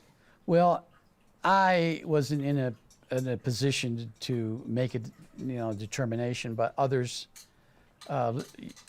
later did, and they think one particular colonel, a flight operations officer at Ramstein, wrote in a report that it was his opinion that the craft was having problems. The intent wasn't to land, or the intent wasn't to fly towards Ramstein. The craft had problems, and when they analyzed the signatures on the radar and comparing to what the forward observers saw, and now in every artillery unit. They had forward observers. They were visually out there with binoculars watching it. And those observers saw the craft flying in strange patterns. Of course, that could be evasive flying for an enemy aircraft coming into a hostile zone. But one of the radio transmissions by one of the forward observers, now the forward radio observers were Air Force combat controllers type. One of them said, I think this craft has a problem. It's flying erratically. That was in the recordings made by the controllers. So this colonel that wrote this report said, it was in his opinion, based on all the facts that he had, was that thing was coming in not as a hostile act, but they had some kind of a problem on board. Rick, what about today's protocol? Has it changed since then much? There is a craft coming in, or is it still the same? Okay, they're not veering off, we need to, disable this craft. Well, as of when I went in and I had access to information, most of these crafts were so highly advanced that our weapon systems couldn't track them, number one. And the way our weapon systems work in the Air Force is the pilot would see the enemy and would lock onto it, and then they would fire this missile. The problem we had with extraterrestrial crafts is we couldn't lock onto it. Right. Number one, our range radio signals, which caused the lock-on, wouldn't work. They would either be jammed, or the signal as it hit the craft would be absorbed, so there wouldn't be any return signal to the Air Force craft. So there wouldn't be any way for our craft to lock onto it. We could, and the pilots could. They had the ability to fire blindly and hope that the missile, heat-seeking if it was or radar-seeking, whatever, would hit the craft. But then again, if they fired at it, and there's been numerous cases of us firing at it, not just us, but German, South African, Iranian, Russian, Chinese, over the period of years, tried to lock on and shoot it, and either the missile or rocket would detonate prior to hitting the craft, or it would not detonate, or it would veer off course. It sounded like when they were coming in, and on the first attack, when we shot those rockets, you said it kind of disappeared, it dematerialized, and then rematerialized somewhere else. Was it going off course then, or still on course? Well, the radar lost it for that brief time period. Now, it could have been they were jamming, maybe their last-ditch effort, maybe they had so many problems inside that ET craft that they would, let's jam it, like we would do. Right. Maybe they were doing that, and they veered off course, and then they got back on course, and they had no, and I think probably that first volley of Vulcans damaged the aircraft even more. Whatever was wrong with that craft, they had some kind of disablement inside that craft. The Vulcan, or the Vulcan missiles hitting it, added to it. Now, is there a joint collaboration with all the countries that you've mentioned when there is a UFO sighting, or when there's a UFO being shot down? Well, there's a central collection station for some countries, not all the countries, and that's the North American Air Defense Command at NORAD in Cheyenne Mountain. All friendly countries. Now, NORAD doesn't operate the air defense for the United States, Canada, but they also have a central depository for bogies or unidentified crafts flying anywhere around the world. Nowadays, NORAD can control air sectors all over the United States because of the satellites. Mm-hmm. Back when it was first formed, it was just had radar sites all over the United States and Canada that was controlling only North America. Now they can control everything. Yes. And there's certain countries who cooperate with us, all friendly countries. Of course, Germany and the NATO countries cooperated. Japan cooperates. Of course, South Korea would cooperate with us, Australia, New Zealand. Now, the other countries that I named, such as Russia, Iran, or China, we have listening posts and spy satellites all over that can keep track of these countries. So when they encounter something like this, it might take a little bit of time, but we're going to eventually know about it. They're not going to advertise. Russia's not going to advertise what they just did, but we're going to collect it through intelligence, communications intelligence, human intelligence, or some other satellite intelligence. So let's say with NATO, who determines, who's going to get this craft, who's going to get these bodies, who's going to get these artifacts? You mentioned a lot, of course, everything goes to Nellis, Area 51. These are all hot spots we know in the United States where we keep a lot of this stuff. But why isn't, England and Norway and, Japan, why are these, who determines where it goes? I'm not sure who would determine it, but these countries, I know of some instances, such as the incident occurred in England or Britain, where the British government felt that it would be more advantageous for the United States, which had more resources and more technology to examine something than they did. So they would turn it over to, and I'm sure, although I don't know for a fact, but I'm sure that Norway and other countries would do the same thing. Germany, I know Germany would cooperate. The only one I really know about Germany and the Netherlands and Britain. Do you think Ramstein Air Force Base was a magnet for this craft and other craft because of its capabilities of nuclear activation? Well, Ramstein Air Base had probably the most nuclear weapons in Europe. They had a huge weapons storage area in Ramstein in 1974. Big depot there, yeah. Big depot, and they had weapon systems there. And not only did the Air Force have weapons, Misal Army Depot, which was a short distance away, not about 10 miles, had nuclear weapons, artillery rounds, nuclear weapons. And plus they had nuclear-tipped night missiles and Sargent missiles, which also guarded bases over there. So very well, it would make sense that this extraterrestrial race wanted to maybe recon the area. They had some way of determining which bases had nuclear weapons, and they came in for a reconnaissance mission, and something went wrong. Rick, once again, fascinating intelligence. Thank you so much for being on the show. It's my pleasure, Emery. I'm Emery Smith, and this is Cosmic Disclosure. Until next time.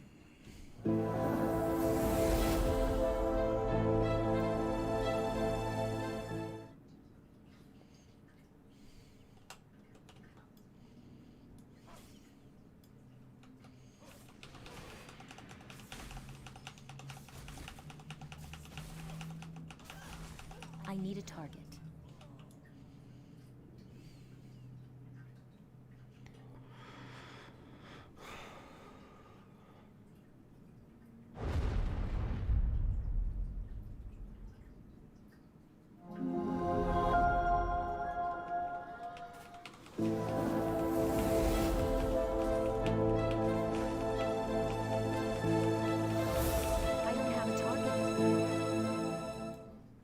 Today on Cosmic Disclosure, we're with Richard Doty, a retired special agent who served in the Air Force Office of Special Investigations. Richard was intimately involved with UFO ET-related intelligence. Today, we are discussing the Stallion Range incident. Richard, welcome to the show. Thank you, Emery. Good to be here. So where is the Stallion Range and what exactly happened there? Stallion Range is a Air Force radar site located in the northern part of White Sands Test Range in New Mexico. It's about 35 miles southeast of Socorro, New Mexico. Stallion Range was at that time in 1982 a top secret radar facility. It was used to track high altitude objects, in space objects.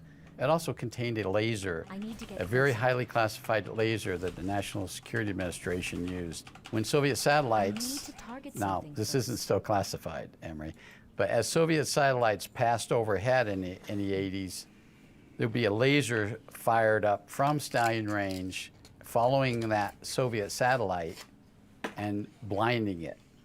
So the Soviet satellites, they weren't able to photograph anything on the ground in a certain area. And that's what it was located, and in fact, still located there at Stallion Range. Now, what incident happened where there was a craft that landed near this laser, this building? Well, the radar facility tracked a aircraft or unidentified aircraft flying in from the west. The aircraft was coming in towards Stallion Range. There was 2 radar technicians out working on a radar some distance away. As they started driving back towards their home base facility at the Stallion Complex, they observed the UFO land. The UFO landed in a field south of the complex, but near the laser facility, which was guarded by Air Force security. How far away was it from the facility and from the complex? It was probably 600-700 feet. That's very close close. to the perimeter. Wow. Yes, very close to the perimeter. And it was witnessed by these 2 technicians. These 2 technicians witnessed it, and they saw 2 entities getting out of this UFO and approaching their vehicle. So the 2 Air Force personnel, these radar technicians, were Air Force, a technical sergeant and a staff sergeant. They got out of their vehicles and approached these 2 entities as they were walking towards them. The entities tried to communicate. They spoke in a language that the technicians didn't understand. It was really very high-pitched, shrilling language, which was very difficult for them to even listen to. And then, since the 2 technicians weren't able to communicate with their language, the 2 technicians started speaking English. The 2 entities didn't appear to understand anything that was being said by these 2 technicians. Then the entities started making hand gestures, hand signals towards the 2 technicians.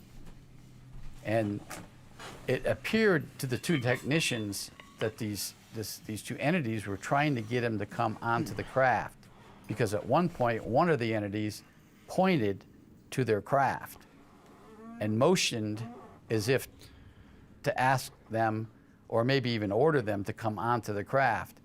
This scared the 2 technicians. Then one of the entities then approached the 2 sergeants very close, within a few feet, took out an object and handed it to them. An object was a long tube-shaped object. It's too far The away. one technical sergeant grabbed the object, looked at it, and then immediately placed it on the ground, fearing that it might be a weapon or radioactive. This scared the 2 technicians, and at that point, they moved back in towards the security complex. Once they got towards the security complex, 2 Air Force security policemen, armed with a handgun on their side and an M16 rifle, came out. And they approached, these 2 security policemen approached these 2 entities. And at this time, it appeared, I think the entities then appeared to realize that these 2 men approaching them, humans, were armed. So they turned around and went back to their spacecraft. Did they leave their device there? The device was left on the ground. Yes, the device was left there. The 2 entities got into spacecraft through steps, got up inside the bottom part of the spacecraft, and then a few seconds later, the spacecraft took off. What did the spacecraft look like? It was a round-shaped, circular-shaped spacecraft, typical flying saucer shape. Had a dome on top and a dome on bottom. The bottom part of the dome opened, and steps came down, came out to the ground, and that's how the entities exited the aircraft and then re-entered the aircraft. And after they re-entered the aircraft, the bottom part of the dome closed and kind of raised a little bit and then left. Now, interesting, none of either the technicians, the 2 technicians, or the 2 security forces personnel, they didn't see any struts or any landing gear. And they couldn't figure out, and this is something that was discussed with me when I debriefed them later, was how this thing was just hovering on the there. ground, hovering on the Right. ground, because there was no struts that came out or any type of landing gear.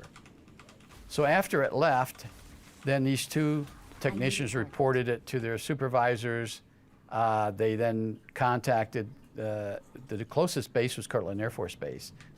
Stallion Range was a small radar site manned by about 80 people. They didn't have any intelligence personnel there. We serviced that location. OSI from Kirtland would service that location. We were immediately notified of the incident, and the Explosive Ordnance Disposal Team from the U.S. Air Force at Kirtland was notified to come down to get this object, which nobody knew what it was. Some of the people at the scene suspected it was some